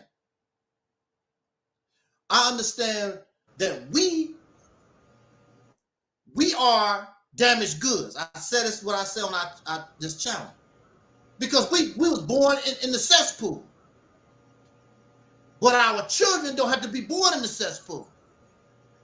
Our children don't have to know about cussing and drinking beer and prostitution. They don't have to know about all that kind of stuff. They don't have to experience that thing. And the more their minds is not clouded by all that dirt and foul stuff, they become better. And as time goes on, their children won't know about us in the cesspool. See, we covered with feces. We're damaged goods. But we know what it means to be clean. If a child is never around profanity, how can they repeat it? They can't repeat it. They don't know nothing about it. See, when I was growing up, brother, There was nobody around pushing sex on me as a child. I'm a child. What do I need to know about sex for? I was a child. My brother was 10 years younger than me when he was born. So I'm 10 years old. They say, you got a baby. I was 10 years old, didn't know where babies come from and didn't care. I was enjoying my childhood. And I'm very glad I had that kind of attitude. My attitude when I was a child, I didn't want to grow up like that. Because as a child, I understood once this is over, I'll never be able to be a child again. So I'm going to be a child and enjoy my childhood as long as possible. That's exactly what I did. I didn't try to be grown. I didn't try to drink beer. I didn't give a damn about chasing girls' booty holes. I didn't care about that stuff. I wanted to enjoy my childhood. So now you have all these suckers. They didn't enjoy their childhood, so now they're in the club. They want to have fun and party and all that stuff. You should have did all that when you was a child. Because when you become adult, you have to do, your mind has to become adult things. You don't see that, you don't see in nature where adult animals sit around, they want to play and screw around all day. They don't do that. Because life is serious business. They did all that when I was a cub, when I was a little chicky chick, you know, whatever. When I was a little goose. But when they become adult, you see them, they see them might play a little bit with the babies or whatever. Adult animals don't play. It's because life is serious business trying to survive. That's right. And see, just like Dr. Cress Wilson said, and they like her, but they don't like to repeat her when she said, one of our problems is we're immature. We're childish in the mind. I never hear them repeat that because you're guilty of that. You're childish in the mind. And see, that's another thing. You ever see how children respond to you when you are trying to tell them the right thing and blah, blah, blah. You try to talk to children. You know, some children really trying to learn. They look at you. Okay, Daddy, I understand. Blah. They really trying to learn and see what the mistakes they made. Then you got some children, the mouth be all piled out. Oh, yeah, you don't know what you're talking about. That's how they do Angel Snuffing Up 7. Because I'm trying to be an adult. I'm grown. And you bringing me childish things. I'm trying to tell you what you need to do as an adult. Because reading all these books and doing all these rituals, that don't impress nobody. Especially when it's not producing nothing. A parent has to be a producer. Otherwise, the babies die. Somebody got to feed the babies. Who's feeding the babies in reality? The white man is feeding our babies in reality. And you know it. That's why you're going to tell them how to make it in their world. Right. Because you don't control nothing. So how can you expect black women and children to look up to us as black men and we can't produce a donut for them? Exactly. And she knows this. Black women know this. Yeah, they know this. And this is the reason why. Yeah, this is the reason why we don't get the cooperation, because she knows you're not in charge. I don't have to listen to you. Exactly. Right. Listen to you for what? Right. You're not in charge. The same place that you're getting your bread from, I can go get it too. Exactly. So that's why I say she's not your woman. Another thing, yeah. She can be your girlfriend or your wife, but she's not your woman. Exactly. Well, it's like this. You got your dogs in the house, and you got a mate. You know, you got your female pit bull and your male pit bull. But who run the show? He don't. The male pit bull don't. Him and his female come to you begging, can I go for a walk? Can I get some Skittles?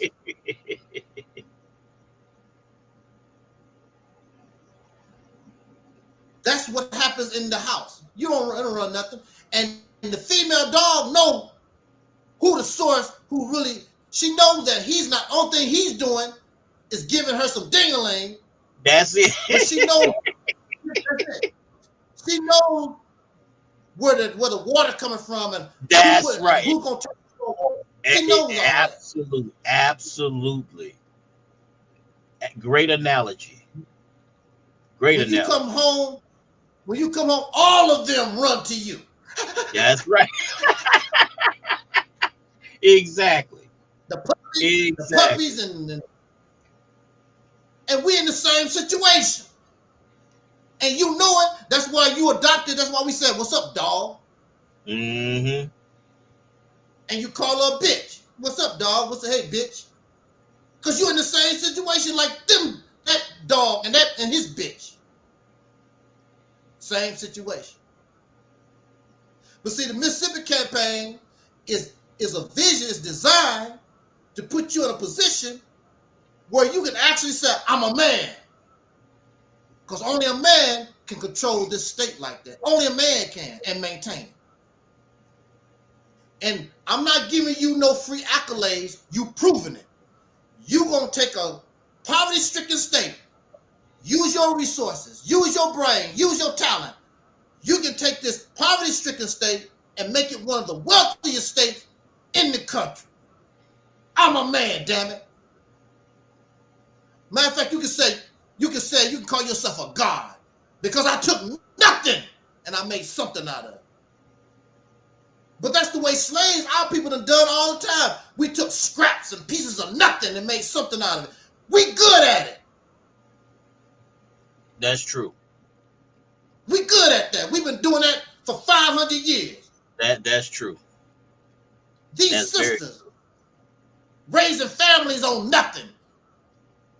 You know, the little welfare sisters, they just barely give you enough, like my mother.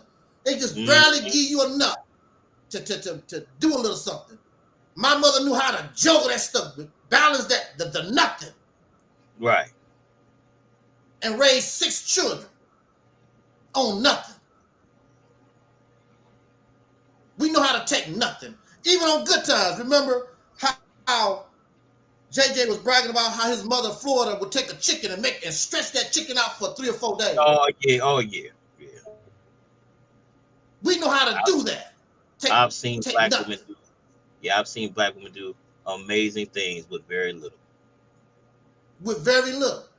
Very little. And that's why that's why it grinds my gears when these Negroes be talking about, yeah, these poor young ladies not hip like that.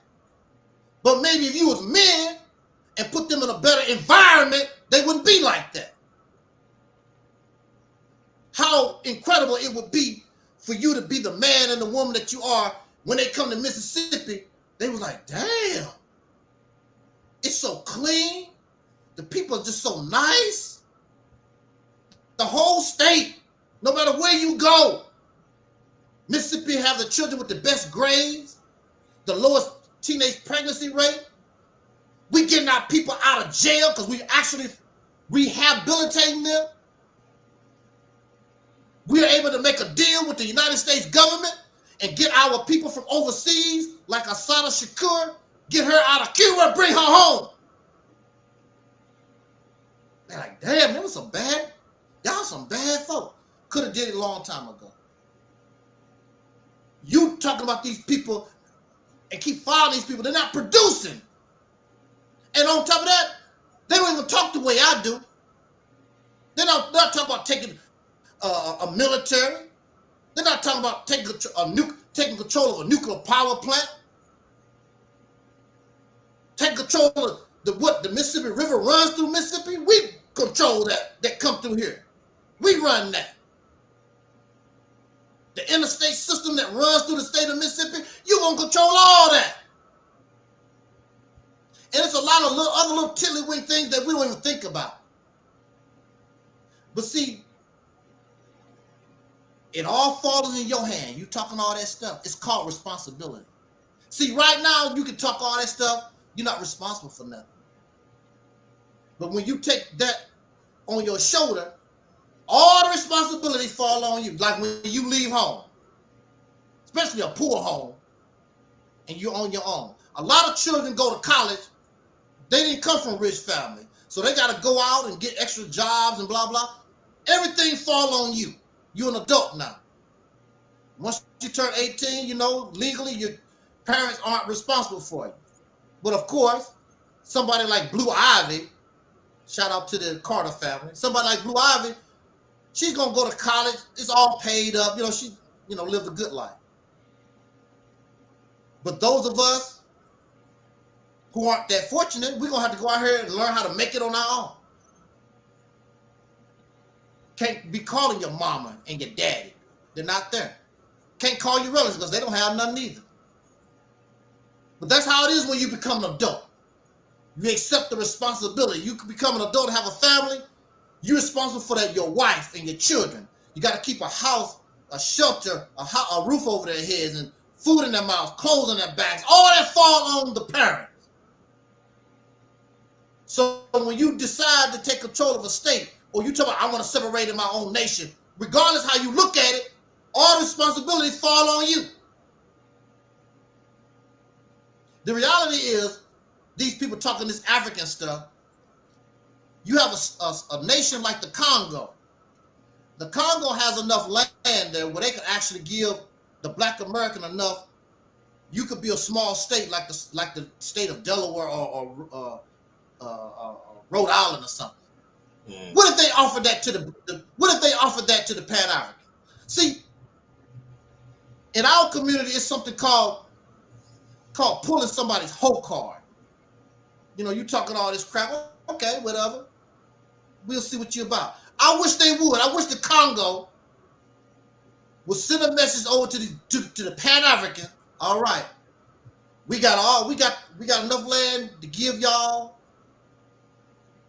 large as the state of Delaware. Here you go. But there's nothing there. There's no Facebook. There's no YouTube. There's no plumbing. Y'all got to do all that yourself. But you guys can have the land.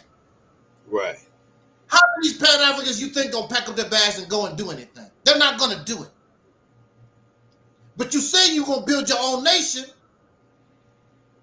and you say you want to separate from white folks. So here you go. They're not gonna go nowhere. There's no EBT cards. There's no unemployment insurance where you going. All of the whole responsibility fall on you. And the mosquitoes are waiting for you. And the lions, maybe. Who knows what's there waiting for you when you get there. But that's what freedom is about. In this country, it wasn't built like this. They had to make it like this. When the white man first came to this country, they had to fight the natives. They had to fight the bears and the alligators and the mosquitoes. They had to do all that. These Negroes just want something for free. Here you go, hand it over to them. That ain't how freedom works. That ain't how it's going to work. I agree. That's not how things work. They give you the land free. You got to build it up. Don't want to do it. They just want to live in this fantasy world. And they want somebody to hand them something over on a platter. Nobody gonna give you nothing like that. That's what freedom is. When I was locked up, I told them, as long as I get my freedom, I'll sleep in that ditch. As long as I get out of here. That's how bad I want to be free. Because I'm not gonna be in that ditch very long. But I got to get the hell out of here. If America is as racist and as evil and as wicked and bad as y'all claim, they should be happy if Ghana or the Congo or wherever, one of those African nations, here goes some land, but ain't nothing on it, y'all can have it. They won't do it. They're not gonna do it. They'll wait for somebody else to go in there and build it up, then they might come. They're not gonna do it. But you say you want your own independent nation, here you go. These folks live in La La Land. See, that's our problem too. They live in La La Land. I want to go back because I took a few notes while you was talking. And you was talking about the Prophet of Doom. And I was cool with the Prophet of Doom for years. but he fell out with me because, and you familiar with him too, but he fell out with me. Yeah, he fell out with me because I wouldn't call myself African. Well, you know what though, Angel, I could see in watching some of the videos, I could see where he was deteriorating. Like I could see him progressively getting worse. You know what I mean? Yeah. So he was just dealing with some emotional issues. You know what I mean? And you can see where he was just progressively getting very worse. serious. You know? He was drinking more. He kept bringing up. He was drinking. Yeah. Yeah, he was drinking a lot of drinking. Yeah, he was drinking hard alcohol, heavy alcohol during the day. So you could just, so I'm saying I could see as I'm watching the videos though, I could just see a progression of just getting worse. You know what I mean? I said, wow, he's just getting worse. And so I wasn't surprised by the shooting, you know what I mean? Because he had just gotten to a point where he had just said, fuck it, I quit. You know? Yeah, he said he was having some kind of health problem. He was hurting all the time, and it was just. And then I don't think he was able to really get proper medical treatment. But if you go to jail, they're gonna hook you up with some medical treatment. Right. It was a white guy that robbed a bank because he got cancer or something like that, and he wasn't able to get proper treatment. He robbed a bank, so he get treatment. Now, when did you disconnect from Property Doom? You remember roughly when? Oh, well, when he disconnected from me, I don't disconnect from people because we disagree on whatever. But these folks get angry over stuff. So he got angry and disconnected. He got really, really angry because I wouldn't call myself African. Wow. So roughly when was this? Oh shoot! About 2 years before that happened. About 2 years, okay. Because I didn't know nothing about. I stopped keeping up with him, and plus, they always flagging my channels, and I lose contact with some of the people that I was subscribed to and whatever. Right. And it was probably about 2 years by the time I seen him again, because I never saw none of his videos like after 2 years. And matter of fact, his last video that I saw, he was really concentrating on his hatred for New York. Yeah. You could see where he kind of devolved into that. And he hated lesbians because he said lesbians did him real bad. Well, he definitely had a thing with for black women. Yeah. He had a hatred for black women that he had gotten from being fucked over on a job. Yeah. He talked about that a lot. Yeah. Especially lesbian. He really lesbian. Yeah, come to think of it, you're right. It was lesbians he called out in his video. And then he started talking about his father. But he got my attention with the reset. That's what made me listen. You know what I mean? The whole reset. I said, "Hell, you right about this reset thing." You know what I mean? Mm-hmm. You may not be right about nothing else, but you're right about we do need to hit the reset button. But reset to what? What you gonna reset to? Because the only thing we've ever known is slavery. So what you gonna reset to? When he talk about reset, he's actually talking about like going back to a primitive lifestyle. He always talked about that. He talked about the mud huts, remember? True. And obviously we can't do that either, So my interpretation of it, when he said reset, right? Because we couldn't do what he was saying. Mm-hmm. So my interpretation was kind of a combination of using our scholars that we have that have studied Africa and its antiquity, borrowing from the old kingdom, combining it with some new ideas that we have today. Most of us know the difference between right and wrong. You ain't supposed to steal something that don't belong to you. You know what I mean? So some of it is just common sense that our people don't apply. Exactly. Yeah, some of it's just common sense. So really, just like I said, reset meaning getting everybody to the table and everybody having to agree that, hey, here's how we just going to do things from now on. Here's how we're going to raise our families. Here's the type of crafts we're going to specialize in, because we need to be that detailed. What form of work are we going to specialize in? Which industries are we going to go in? It can't just be just go do whatever you want to do. No. You have to specialize in something. You know, the Japanese, after they got them 2 big bombs dropped on them, they specialized in reverse engineering, which is how they came up with the Walkman, the Sony Walkman. They took the great big cassette player and reverse engineered to come up with a little small one. You know what I mean? Same thing with the DVD player and the CD player. You know, they reversed engineered, and that became kind of their claim to fame. And we have to do something similar. We have to pick an industry and decide to become experts in it. See, I suggested, like with the Mississippi campaign, I suggested that since Mississippi is already an agricultural type state, why don't we become the best producers, the world's best producers of organic food? I mean, that's the best. I mean, we want to do that anyway. Why not? I mean, we need to feed the people anyway. We need to feed our people anyway. Yeah. You got to feed the people. So why not? So why not become the best at it? Why not? Since it's an agricultural state, why not become the world's number 1 producer of organic food? And see, when I was growing up, there was no such thing as organic food. There was that term, that name didn't exist, because basically, especially in the rural areas, that's how that's how we grew our food anyway. Everything was organic back then. Yeah, everything was organic. Yeah. Well, not really, because when you talk about those commercial farms, like, you still had Del Monte and some of those big farms. They used those pesticides and stuff back then. But you had smaller farms that didn't do it, because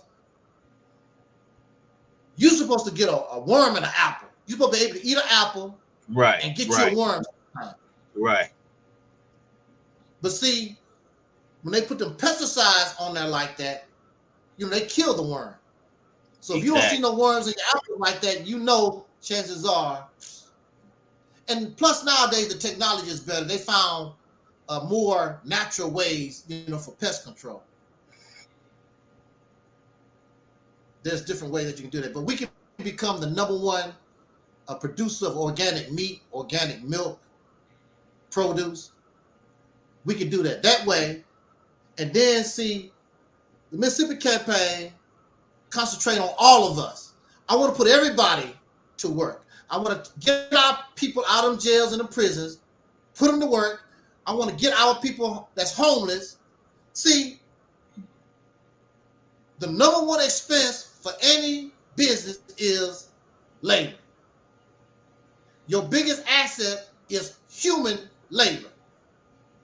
And we wasted our labor. We got our homeless. We got our people that's in the jails and the prisons, even mental institutions. We got a lot of people that just going to waste. Even our children. Get them out on the farm. Let them see how you put a seed in the ground and how that corn and that tomato and that okra come up. I even said, inspire your people. Take a picture, take your little baby who can barely walk, put a corn seed in their hand, take a video or a picture of them putting that corn seed, and when they get older and they see how successful you've been, and you tell that child, look, even when you was a baby, you put a corn seed in the ground. You help make all this when you was a baby.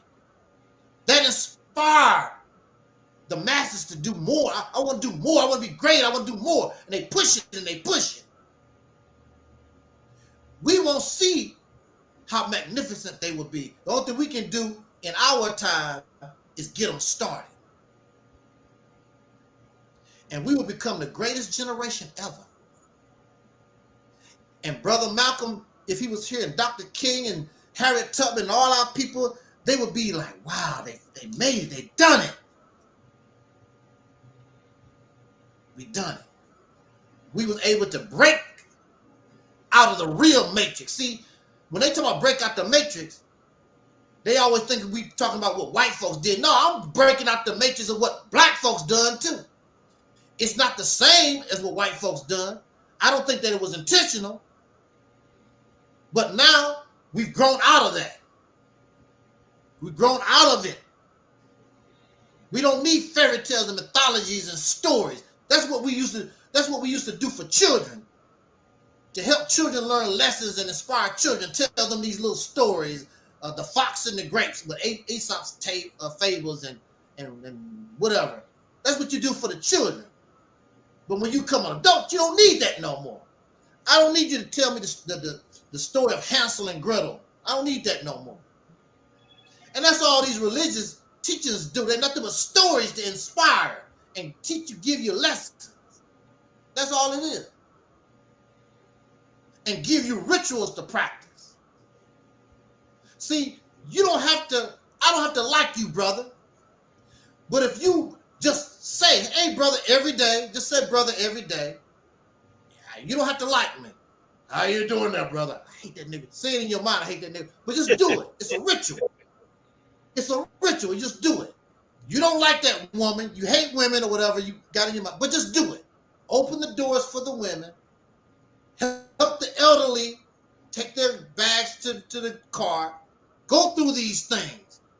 And pretty soon they just become natural. And see, the children don't know that you really don't mean it. The only thing the children see is you opening the doors for the ladies.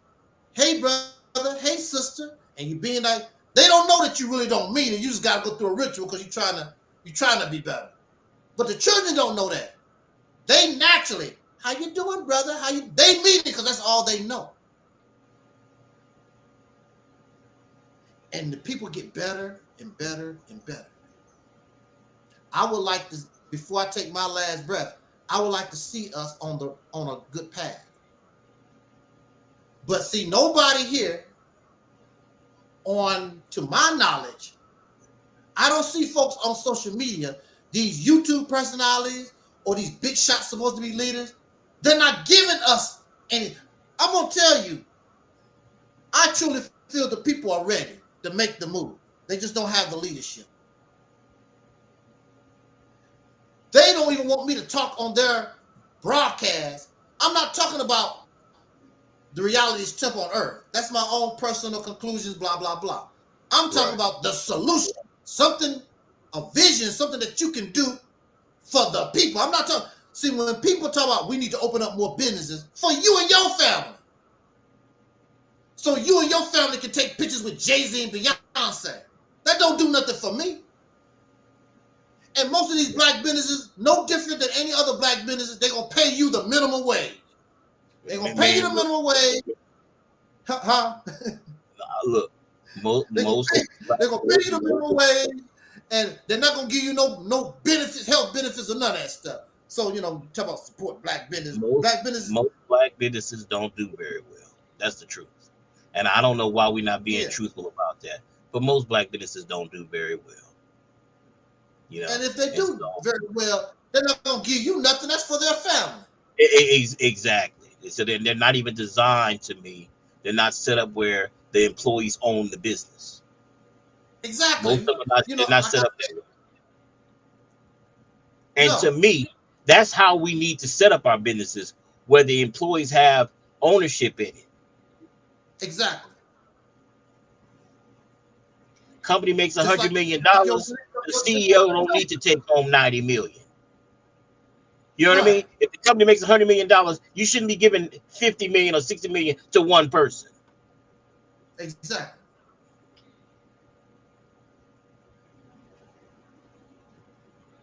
See, that money could go towards free housing and infrastructure. You know what I mean? That money could just go towards an infrastructure.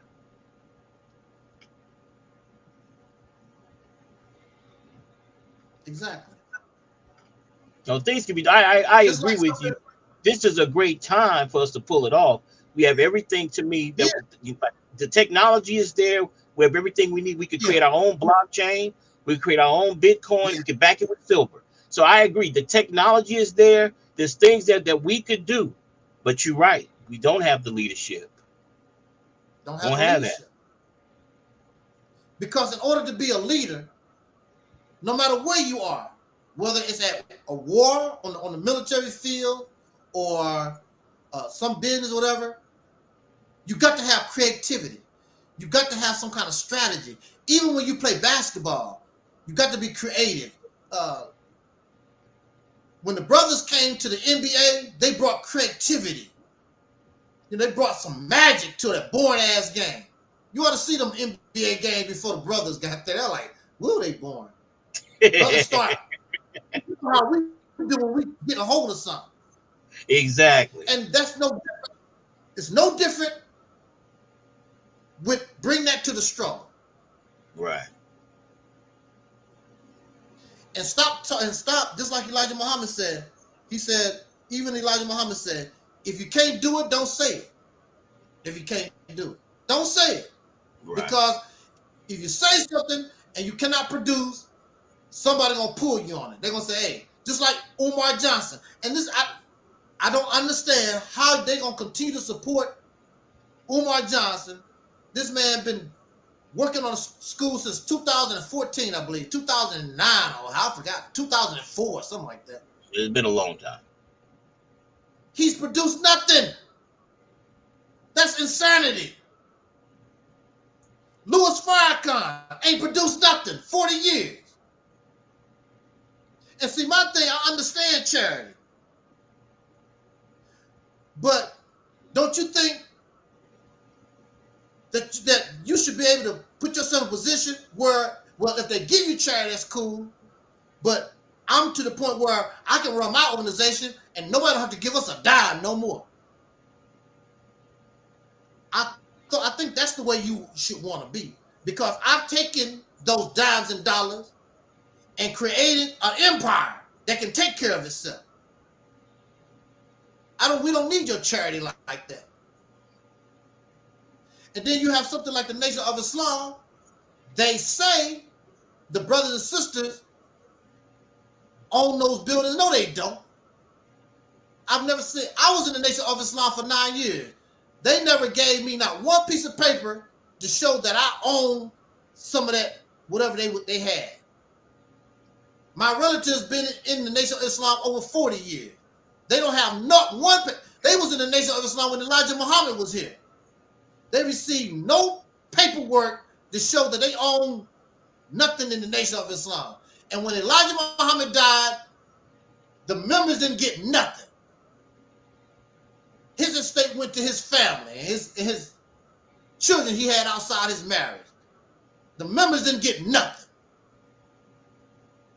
But even Marcus Garvey sold, stocks into his in his businesses, and you became an owner in what Marcus Garvey was doing. Even he did that. But see, the problem with Marcus Garvey, they don't like to talk about it. The problem with Marcus Garvey was he was putting people in positions that didn't know what the hell they was doing. They didn't know nothing about running a shipping business. They didn't know.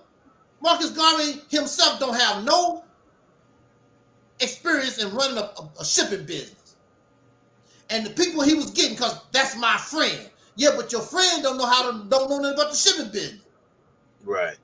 They bought these old broken down boats that probably never left the harbor. And they made these flyers with these pictures. Now, mind you, the majority of the people that was investing in these boats that Marcus Garvey was buying, they never saw the boat. They never inspect. They don't even know what they invested in. Them boats were some broken down, run down boats, what they bought. I think they said those boats probably made 2 trips. They didn't have no customer. The boats never left the harbor. Then they turned around and bought a 3rd boat. Come on now. They don't ever talk about that stuff. They don't ever talk about that kind of stuff. Did they make any money off the vessels? Huh? Did they make any money? Did Garvey make any money off of those vessels? No. Wow. Also, they don't like to talk about Marcus Garvey was getting money from the racists in this country, because the racists actually Elijah Muhammad was getting money from these racists in this country, because these racists like to talk of separation. Yeah, y'all get the hell out of here. What can we do to get you Negroes out of America? Marcus Garvey and Elijah Muhammad was taking money from these white racist organizations. Elijah Muhammad even let that, what's his name, Rockwell, speak at Savior's Day. Oh yeah, I've seen that. Hellified thing. Yeah, I've seen clips of that. Was it John Rockwell? Is it John Rockwell? Yeah. John Rockwell. I think it's John Rockwell. Elijah Muhammad let him speak at Savior's Day. And he said some real foul stuff, and some members, he lost membership because of that. But you know how black folks is. They loyal, they loyal to these people, whatever. They can't do no kind of wrong. Elijah Muhammad took money from white folks. And then, of course, they exploited Muhammad Ali. And Muhammad Ali wasn't the only celebrity. They exploited, what's his name, Joe Tex. They exploited Kool in the Gang. I didn't know about Kool in the Gang. They were members of the nation? Oh, yeah. Yeah, I didn't know about that. I believe some of them were. Some of them I didn't know about. And even in Minister Farrakhan's era, there was a brother, he was a basketball player. And he thought that the Nation of Islam had his back. I forgot what this basketball player name was. So, he thought that the Nation of Islam really had his back. He really started talking really, really bold. He part of the NBA. Next thing you know, he kicked out the NBA and lost everything, blah, blah. They don't even talk about that. They don't even mention that. Didn't have his back.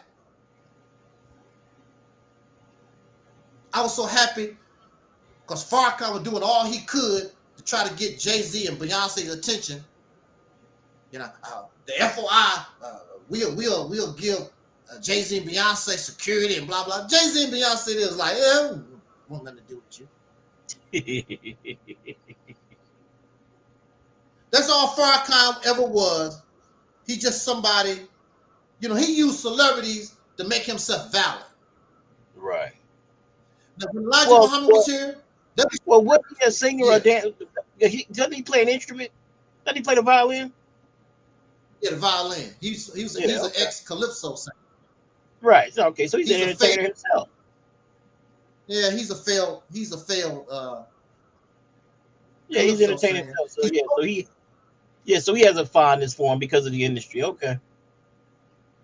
Yeah, he's supposed to have brought out an album 2 years ago. Snoop Dogg's supposed to be on it.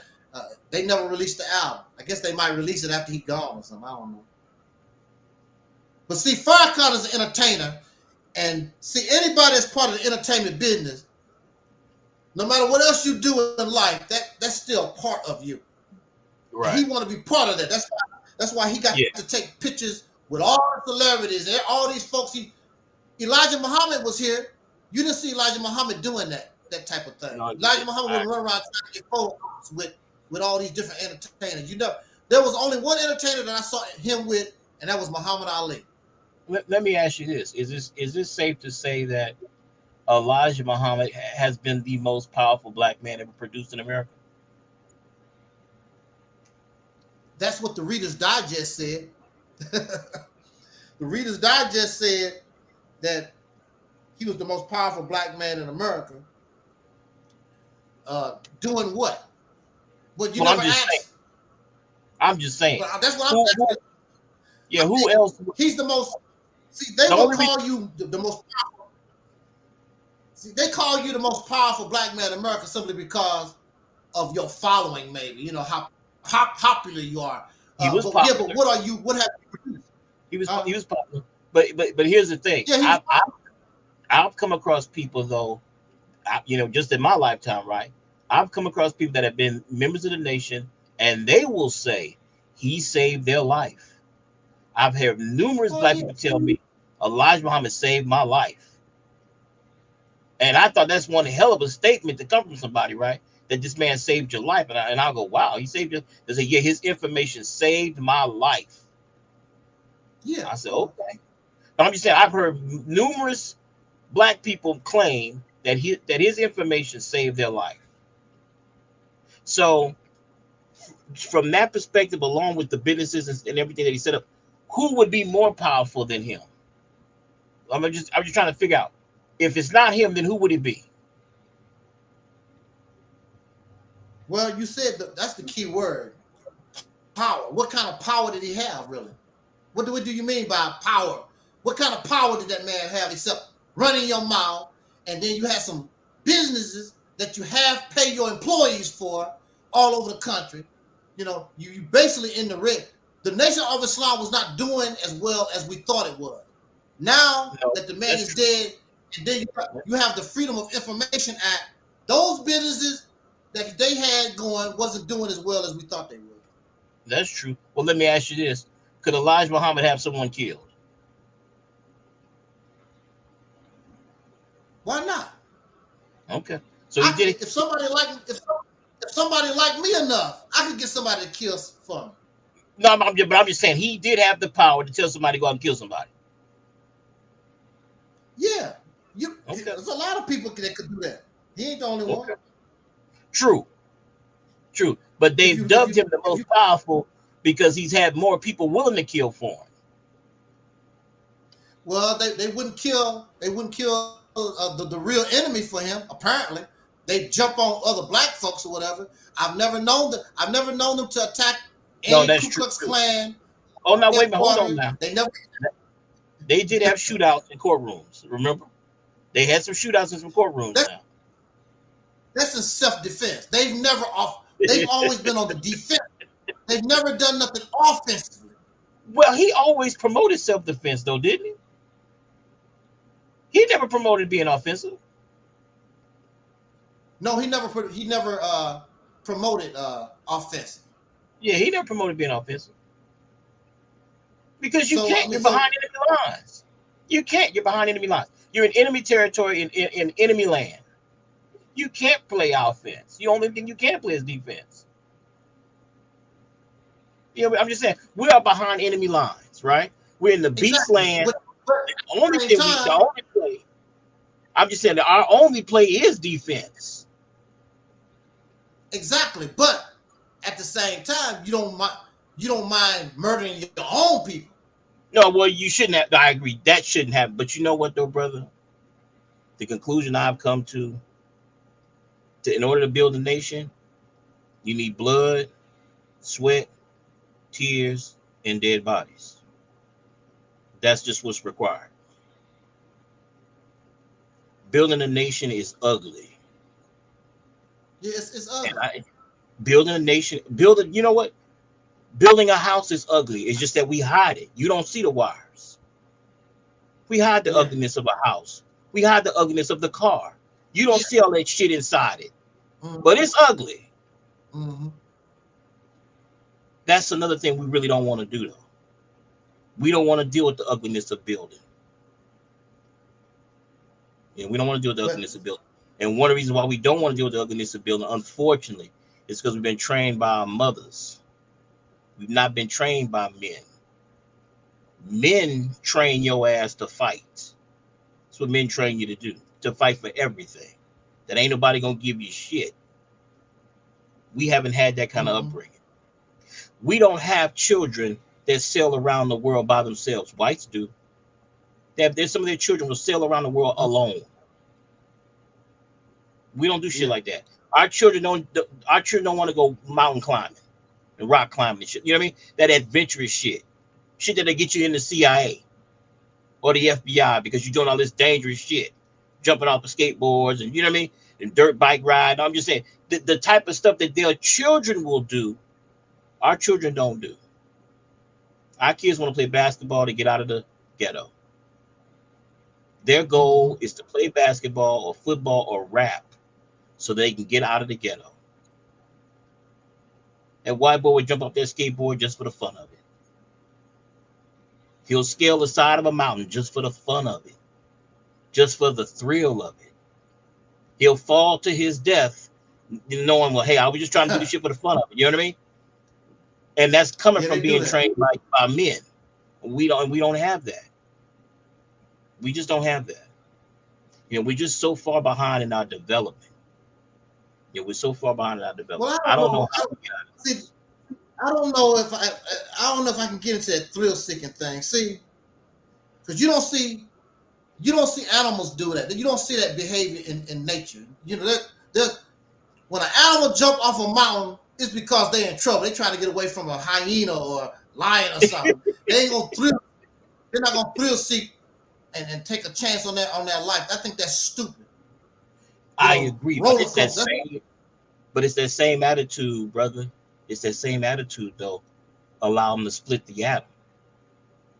You see what I'm saying? It's that same attitude that allows them to create artificial intelligence. It's that same attitude. You don't have to jump off no mountain to get chased by. No. You have to risk your life. No, but they're still doing dangerous stuff in that laboratory. I'm just saying, they're doing shit in that laboratory that can blow up the fucking lab. You know what I mean? It's dangerous to deal with uranium. It's dangerous to deal with uranium. I hear you, but I'm just saying, it's dangerous to deal with uranium and plutonium. But they'll deal with it. It's dangerous if putting air in your tire, because that can kill you. Most folks don't realize it, but you can that tire blow up on you and kill you. But you know, we'll do those things. We'll do certain things like that. We're not into thrill seeking like that. You know, to me that's idiocy. I'm not gonna. Some of that is, but the sailing around the world, that's not idiocy. You know what I mean? Like it's certain things that they do, right? That where they're just demonstrating that they're fearless. That's all I'm saying. They still will demonstrate that they're just fearless. We don't have that. For one of the main reasons why is because we have to survive out here, right? So our thing is always trying to survive. Our children just want to survive, right? They don't want to grow up and have to live in that ghetto environment all their fucking lives, right? So they can't think about the thrill-seeking thing, right? Because they don't have everything that's been given to the white boy. White boy got enough shit, but he can't go out and thrill-seek. I don't know. I think you in the hood and you got to dodge bullets to go to school. I think that's enough thrill-seeking for a day. They don't need to go and pay for it. Because you're trying to survive. Exactly. You trying to survive. That's enough thrill-seeking. You know. No, I hear you. You trying to survive. Getting pulled over by the police. Yeah, you trying to survive that situation as well. You know, because, every time I get pulled by the police, I say, okay, here we go. Here we go, exactly. That's a damn shame I got to think that way. Same It's a damn shame I got to think that way. That's the reality, though. Yep, here we go. Reality. And it don't make no difference what color he is. As you know, it don't make no difference if the police officer is black. Because you seen them brothers killed that brother not too long ago. Was 5 of them killed that brother. Man, look here. Not too long ago, I got jammed up at the gas station pumping gas. Cop came over and told me and said that my license plate looked funny. My license plate. Yeah, okay. Yeah, how come you don't have 3 numbers first? Some crazy shit he was trying to say that my license plate was suggesting that it was a commercial plate. And I'm going, okay, so if it's a commercial plate, I can't have a commercial plate? Like, what's the problem? You know what I mean? Right. Just fucking with me. That's all it was. Just fucking with me. You know what I mean? Commercial plates. You have commercial plates on regular cars. Exactly. You have commercial plates on regular cars. It shouldn't have been that big of a deal. But I'm in the gas station pumping gas when they walked over to me. I said, wow, here we go. Here we go. I had a cop pull me over. As soon as I pull out my driveway, I saw him sitting in the corner. As soon as I pulled out the driveway, he pulled me over. Talk about something about my place. Now, see, in the state where I'm in, the little sticker that you put on your plates, they started putting the number of your plate on that sticker because at one time, people, they didn't put the number of your plates on the sticker, so people steal your sticker and put it on that plate, so the sticker and the plate be different numbers. Now they print the sticker on. And he said, I don't think that belongs to your. I said, sir, I'm trying to hold my temper because you're a dumbass dude. I'm like, sir, the sticker on the plate matches the plate itself. And it's not expired. He said, okay, all right. I knew he was going to be. As soon as I pulled out the driveway, I knew he was going to pull me over. But see, but that's the thrill that we get every day. We don't need to be jumping off no damn building. We get thrilled all the time. That's true. You got to be careful because even in your neighborhood, you know, you got to watch some of these brothers. They be tripping or whatever. And you don't know, you step on the wrong brother's shoes, you're going to get a thrill real quick. Nigga, I just bought these shoes. That's right. Here we go. Bought these shoes. Yep, I know at one time in New York, it was really, really bad. In the 80s, it was really, people's getting shot and beat up. You know, people stepping on folks' shoes in the 80s. Oh, back in the 80s, niggas used to steal shoes from you. You used to get robbed for your shoes. I used to remember yeah, that on the bus with no shoes. You did. Yeah, they robbed you for your shoes. Yeah, yep. Especially when them Jordans first came out. Especially when Jordans came out. Yeah, you would get robbed for your shoes back then. For your shoes. Yeah, I can remember seeing niggas get on the bus with no shoes on, and somebody asked me, "Hey man, what happened to your shoes?" Yeah, you could get killed over a pair of shoes. Over a pair of shoes. Over a pair of shoes. So, you know, like I say, we don't have leadership, and these aren't looking for leadership. But see, because we're comfortable. We're comfortable here. But with these other groups, though, sir, you see their employers, the ones that hire people, the ones that have companies, those are typically your leaders in these other communities. How come that's not the case with us? How come our employers are not our leaders? Why have they abandoned the community just to go out for themselves? You know, your Byron Allens, you know what I mean? Well, he's not a leader. I agree, brother Denzel. He's not. But in other communities, they are. This is my thing. I feel as though if the masses had the right message and they could hear the right message and get behind a program like the Mississippi campaign, and just by our dimes and our little dollars and our work, really just the work itself. I tell people, don't you know? I said, you don't realize it. Just the fact that people think you're going to try to take control of the state. Just the fact that they think that's what you're doing. You'll gain worldwide attention from all over the world. They're like, what they going to do? What they trying to do? What? In America? Them Negroes in America trying to take control of a state? You can't hide it. It ain't like it's some kind of secret. You can't hide it or whatever. But anyway, it's legal. Even before, just the fact you ain't even tried to do it, just the fact the thought is out there. You have the whole world talking. Then, of course, you're going to have folks that's talking against it. And then you will need to show them that their talk don't mean a damn thing. And you prove them wrong, even from your own people. And see, this is the thing about it. Yeah, but even with the Mississippi Project, aren't you talking about the working class pulling this off? You're not talking about rich blacks pulling this off, are you? I'm talking about the working class. It might even be, you might even have some people once they see that you're serious, you might see people in secret. You know, all of a sudden you go to your Cash App, and somebody that donated you like, damn, where this come from? Never know about people. See, a lot of our behavior come from the fact you don't expect Will Smith, you don't expect Jada or Oprah, you don't expect none of these people to risk their livelihood and what they done built up, and you're not serious about nothing. They done lost, just like the basketball players and some of the people back in the day, they thought the Nation of Islam had their back and blah, blah, blah.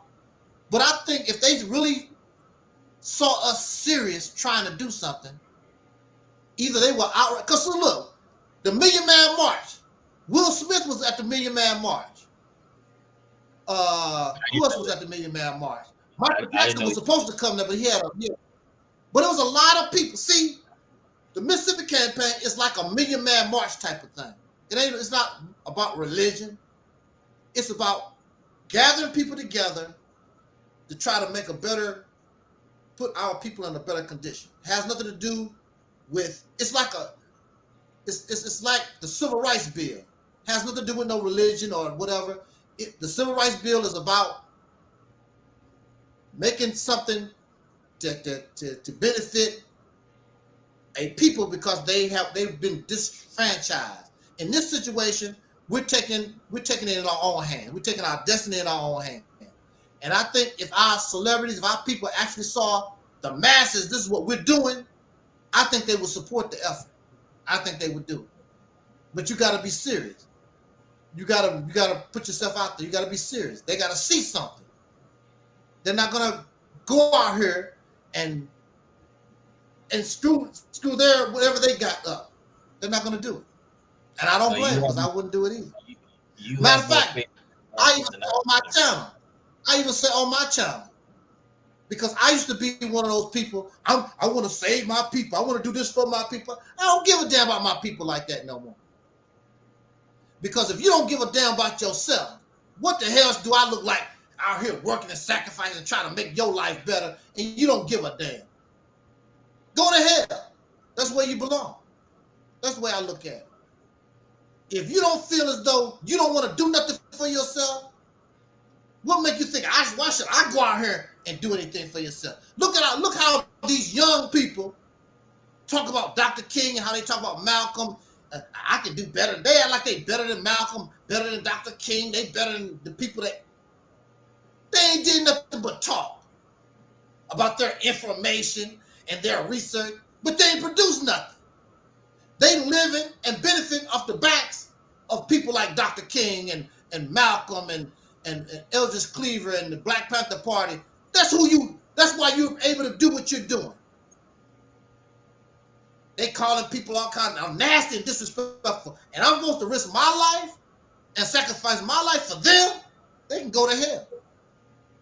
I'll be happy to see them. The masses ain't gonna do shit no way. The masses ain't gonna do shit no way. That's what I said. If you can get a small group, you'd be lucky to get 100,000 people to me to do anything. Of black people, right? I'm just saying, if you could get 100,000, that's I don't think it'll get too much better than that.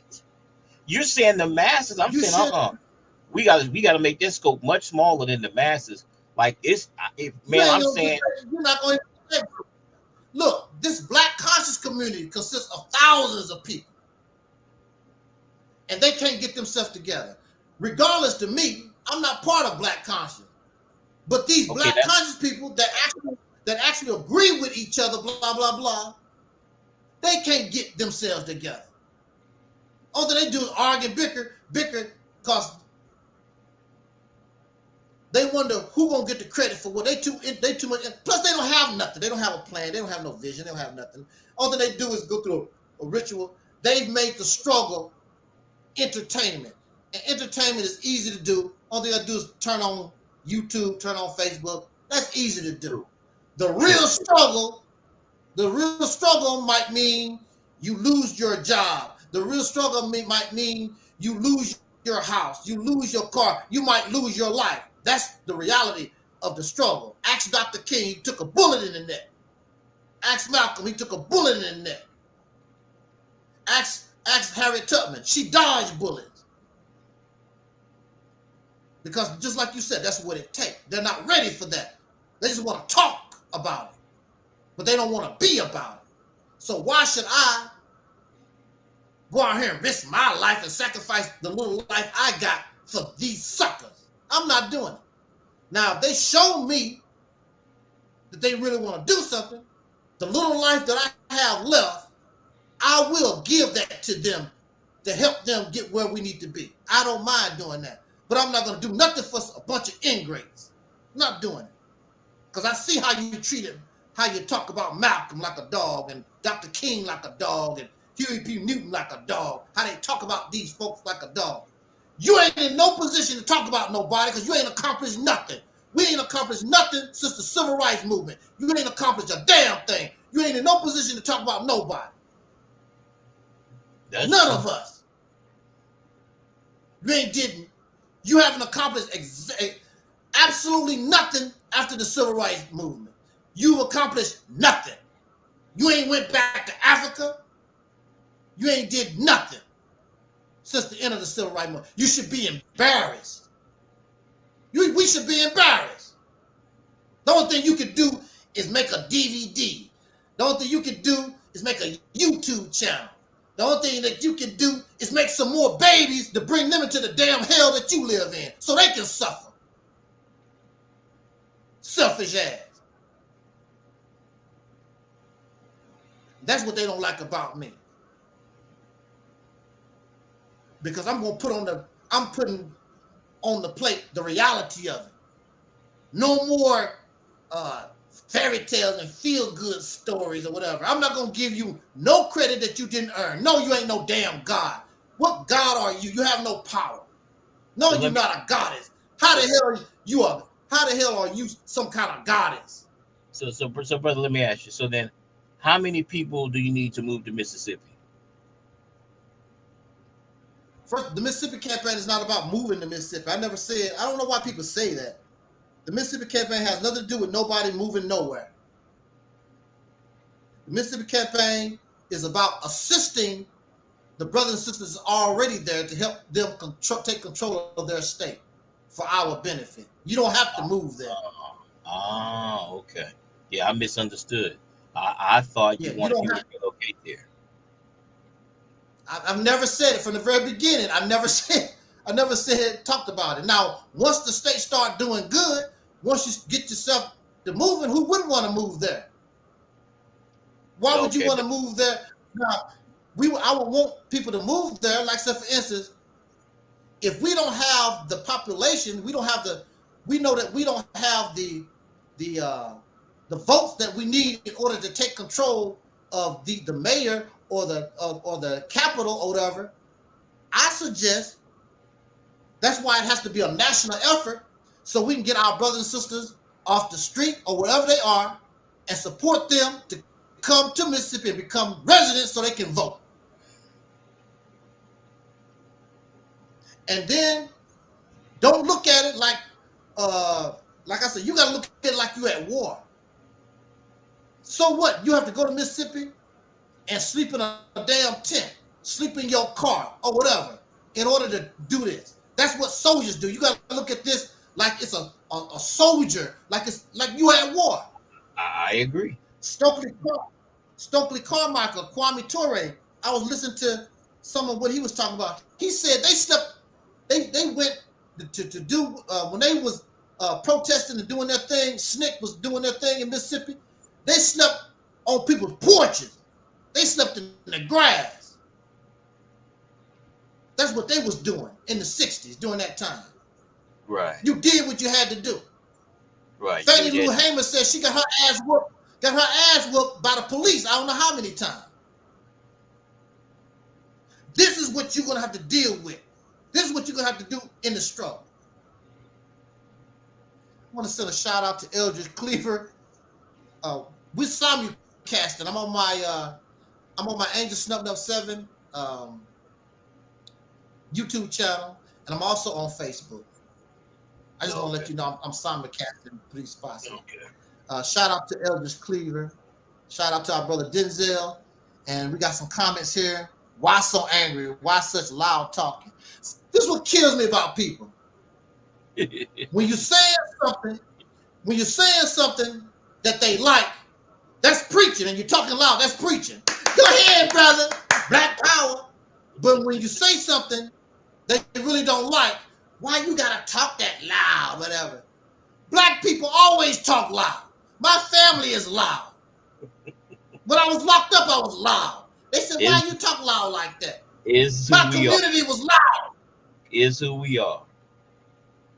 When I was locked up, my family used to come visit me. They was loud. They said, damn, your family loud.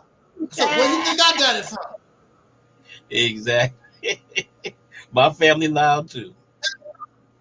And on top of that, what the hell am I whispering for? I'm not keeping no damn secret. And then you can't say when I'm talking, you can't say you didn't hear me. You got these people, they whispering. What the hell are you whispering for? Talk like you're a man. You got a voice. Talk up. Speak up. people got to say, what did you say? You don't have to worry about that with me. Oh, you definitely heard me. But this person here is, Mississippi is a paradise. Why wouldn't anyone want to live in Mississippi? And then they said Nigeria's a loud-faced, blue smile. I don't know. It's a lot of, but see, the thing about it, brother, is, and the key is, you got to want it. As long as the Black conscious community is comfortable, they don't want it. They just want to talk. They don't really want it. See, it's all talk. It's all fake. And that's why they don't like me to be around, because I know you're fake. I know what I would do. When I was in the Nation of Islam, I was a soldier. I slept on pickle barrel. That's what I did. I picked up cans and bottles for what I believed in. I washed dishes for what I believed in. Yeah, I was one of the ones in 100-degree temperature with that bow tie on. The bean pie, my brother. Yeah, I was one of the ones doing that. But you doing something, you building something, that's what you do. That's what you got to do. These people that built this nation, you want them to give you something. They're not going to give you a damn thing like that. These people fought Indians. These people fought bears and rivers and mosquitoes and crocodiles. They don't and give you something. They don't give you nothing. You lucky you alive, because these people, when they freed our ancestors, they could have outright start murdering them, or they could have put you on a ship and sent your ass to Africa. Then you would have been born in Africa, and I hope that you've been a happy-ass African. Because I know if I was a Caucasian person, I said, well, what are we going to do with them for you free them? If I was Caucasian, I'd be like, put them on a boat. You don't need them no more. They're in the way. Put them on a boat. And if you don't put them on a boat, just start lining them up, mass grave. That would have been my suggestion if these people really was as evil and wicked as they claim. How is the white man the devil, and the devil allow you to make $80 million? That's what the Nation of Islam was worth when Elijah Muhammad died. But the white man's the devil. What devil gonna allow you to speak against him in his own country? Because I know in some countries, they'll kill you speaking out against the government. That's right. Like what happened to that one guy. Like that one guy that just died. They probably murdered him. That one guy that spoke against Russia. But here you are, the white man's the devil, and they let you eat shrimps. They let you eat lobster. They let you go on roller coasters. Hell, some black people make way more money. Matter of fact, some black people like Eddie Murphy and P. Diddy actually on video talk about how much more money they make than white people. I heard Diddy talk about, I make more money than the average white person. Eddie Murphy said the same thing. I make more money than the average white person. You think that make them feel good? I know some of them sit back. I wish I could hang that nigger out, throw that nigger out. See, this is what happens when the Democrats is in charge. See, there's a nigger out talking about he making more money. But they the devil. I'm a devil, but I'm gonna let my slave make more money than me. They tolerate that. But they the devil now. They so evil. The white man's so evil, whatever, blah, blah, blah.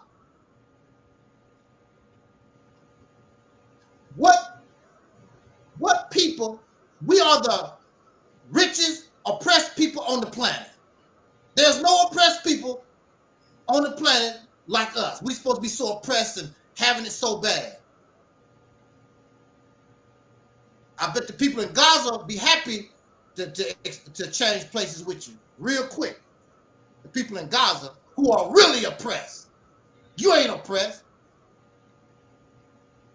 You get around here and you so comfortable.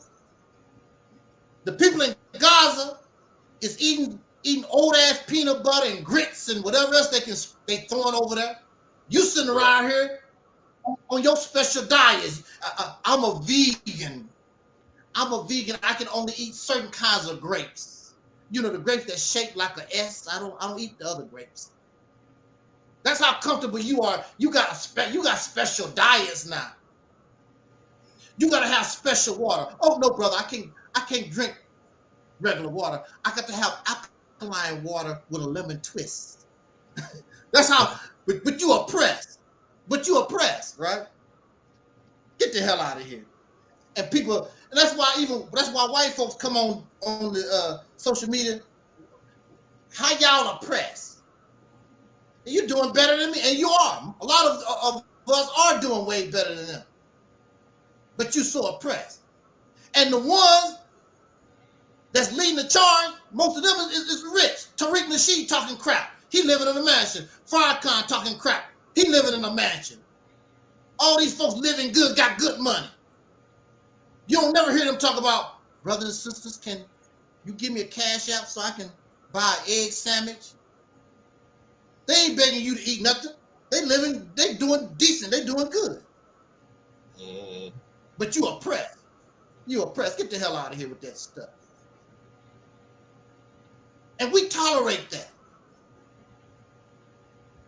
Umar Johnson said he took the last dollar from a brother one time. He said a man gave him a homeless man gave him $1 for his school. I'm not gonna take $1 from a homeless person, regardless. But Umar Johnson took his last. Who knows what a homeless person don't even have a home, and you're gonna take this person's money. But a lot of churches will do it. Churches, these religious folk, all these folks will take your last dollar. You will tell them, I need money to pay my. Don't worry, God will bless you. Give me that. Give me your rent money. See how nasty and we tolerate that. What the hell wrong with us? Something is really wrong with us. And they do it in Africa too. Talk about go to Africa. Them Africans do the same thing to them preachers over there. Give all their little dimes and dollars to them preachers. What's something is really wrong with us? So something is wrong with me because when I was in the Nation of Islam, I wouldn't get no benefits out of it. I'm like, I'm gonna get the hell out of here. I ain't gonna give these folks my money because it's an investment. Why should I keep investing in Louis Farrakhan and I'm not getting nothing out of it except some teaching? Oh, he saved my life. Save your life how? That's what I'm saying. Jesus saved my life, the preacher. How? Save your life how? Because you too damn dumb to think for yourself? Save you life how? Because they gave you some feel-good lies, some teachings that don't mean a damn thing? Save your life. Why was your life in danger to begin with? What do you get out of it in the long run? And then on top of that, just because somebody saved your life, does that mean you owe them something? You don't owe nobody nothing because they saved your life. Firefighters, police officers, what the people that save you at the swimming pool, lifeguard, folks like that save people's lives all the time. I don't see y'all going around worshiping a fire truck. I ain't seen nobody, I ain't never seen nobody open up a church called Fire Truck. I'm opening up this church called Fire Truck because they saved me from a fire. Praise the fire truck. Praise the police officer. You don't do that. And they actually saved your life. Elijah Muhammad didn't save your damn life. He told your damn religious ass lie made you feel good. He ain't saved your life. Because the person that saved your life, you don't owe them nothing. A police officer, a lifeguard, whoever will save your life, and you probably never see them again in life. You probably won't even think about them no more. And they actually saved your life. Elijah Muhammad ain't saved your life. Jesus ain't saved your damn life. Yeah, Jesus is a fictional character that you don't even know nothing about. unless somebody told you that translated the words out of somebody, a foreigner's. It all came from a foreigner. And that's the killer thing. Everything we get is hand-me-down.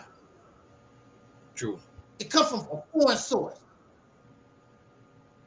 Why can't God come to us and give us our own teaching, give us our own holy book, give us our own messages, just like he did everybody else? Everything we get is hand-me-downs, leftovers from other people. Then they tell us, how what it means, what it should do. Well, now see, you're right. Now see, if we had the convention, all that would come out the convention. We would put all we'd have a group of people working on our own holy book. But we really don't need nothing, because if God can't really give us our holy book, either God don't exist, God will come here himself and make it plain that he exists, or he don't exist. And we can do just fine without that anyway. You don't need that. You don't need that stuff. It don't mean that. You don't need no God to be righteous. You don't need to believe in no Bible to be a righteous person. No, you don't need to believe in no God to be successful. Our holy book just needs to be do's and don'ts, what you're supposed to do and what you're not supposed to do, in regards to the just like you said, common sense. Just like you said, common sense stuff. We are exactly. Even animals, even babies know right from wrong. They know. You tell that baby, don't do that, blah blah blah. Then when they do it, they look at you while they reaching their little hand. Exactly, you know better. Exactly. Babies even know. They know. They know. It's like your dog. You tell your dog, don't jump on the sofa. He said, Right. Okay. As soon as you turn your back, he done jump off the sofa. And as soon as you come back in the room, they jump off real quick. Because they know. Because they know, yeah. They know. And they didn't read the Bible and they didn't read the Quran either. Animals know right from wrong. Even animals know, now that bone don't belong to you. You're going to go to another dog's bowl and steal it. You know that didn't belong to you. Even animals know, man. Come on now. That's true. That's true. I mean, folks talk, see, this is another thing. Folks talk to us, maybe we are, but they talk to us like we pure idiots. To me, it's an insult. Like I don't have no kind of brain at all. And to me, that's an insult. To me, it's an insult that some foreign-ass people got to tell me right from wrong. And the foreign people is dead. They dead. They don't even exist no more. Which they didn't exist anyway. They fictional characters, like you said. But they don't even exist. They don't even exist. They would be dead. They don't exist no more anyway. And they foreigners don't come and tell me what I should and should not do. Then when you talk about God, brother, we're going to go ahead and bring this to conclusion here. Then another thing, brother, is when it comes to God, it's over 5,000 gods that people believe in. But your God is the right one. It's over 5,000. I heard it was 7,000. But your God is the right one. And the Muslims say they got the right one because there's more Muslims in the world than everybody else. You got the right one. But at the same time, there's 7,000 gods. Why is yours the right one? Just because more people believe in yours? And a lot of the believers come from because y'all been screwing a lot. Got a lot of babies out there and you force your religion on children. You're a damn predator. Force these religious teachings on children. Leave these children alone. But see, the children are an easy mark.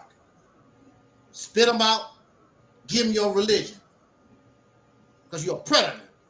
That should be child abuse. That's not right. Just like some of these people, these little girls, they pierce their ears already. How you know that little girl want her ears pierced? Leave her alone. Let her grow up and let her decide whether she want her ears pierced. That's cute. That's cute for you. But that's how we are. We predators. About what I want. Because the little child don't know no better. The little child don't have no say so. So you pierced the little girl's earring. She didn't ask to ring. Because I know a little girl right now. Why you do that to me? Well, it looks so cute, but she don't like it. What you do this to me for? I didn't want my ears pierced. But you know, we don't care. We selfish. It's all about us. And that's another reason why we can't get nothing together, because it's all about what I want. And they even tell you it's about what I want. It's about what I want. Then you wonder why your marriage failed. Your male, this is what male and females can't get along, because it's about what I want. You cannot work with nobody without compromise. You got to have compromise in any relationship. It can't be about what you want. It should be about what we want. Even in your family, I'm gonna say this. Cat Williams was talking about his family. He said he got about 10 children in the house or something like that. Cat Williams said, do you know how hard it is, how difficult it is to feed 10 children when you respect your family? Because everybody got different tastes. And I got 10 different people to feed here. Now, some families, whatever they put on your plate, you're going to eat or you're going to starve. That's right. That's right. But Cat said he's not that kind of parent. He said, I got 10 people in the house. I'm going to have to try to figure out, compromise this meal so everybody, can eat together here. And that's what it takes. But that's not what these people are too selfish. Then they turn around and talk, I love black people. Black people are not the same. We're different. We're not all going to be Hebrew Israelites. We're not all going to be Muslim. We're not all going to be atheists or agnostic. We're all different. We're never going to turn into one, whatever. What's the word for it? They got, anyway, we're not going to be just one. We're always going to be diverse. It's never going to happen. We're never going to be the same. And this is what they don't want to accept. They want all of us to be cloned, all the same. That's never going to happen. It's never going to happen. We got to be like Cat Williams. Okay, I got 10 different people. How am I going to make this meal work? Right. Because Cat Williams loves his children. Cat Williams have compassion and love for his family. See, you really don't have love and compassion for the people. You just see them as a slave. You see them just like the white man do. We just something to use for your benefit, what you want. We just herd animals, stock. We got to be taught everything. We got to give you the teachers. We always got to teach us because we dumb herd animals. That's the mindset. Brother, I want you to take us out and bring this broadcast to a conclusion. Well, I just want to say in closing, unfortunately, that those camps in regards to the Israelite thing, they just got it all wrong. Nobody's coming to save you. No creature in nature depends on something outside of itself except for black people. There's no creature that I know of that depends on something else to save it. And I don't know what it's going to take for us to come to that conclusion, but that's the conclusion we need to come to, that we must save ourselves. It's really that simple.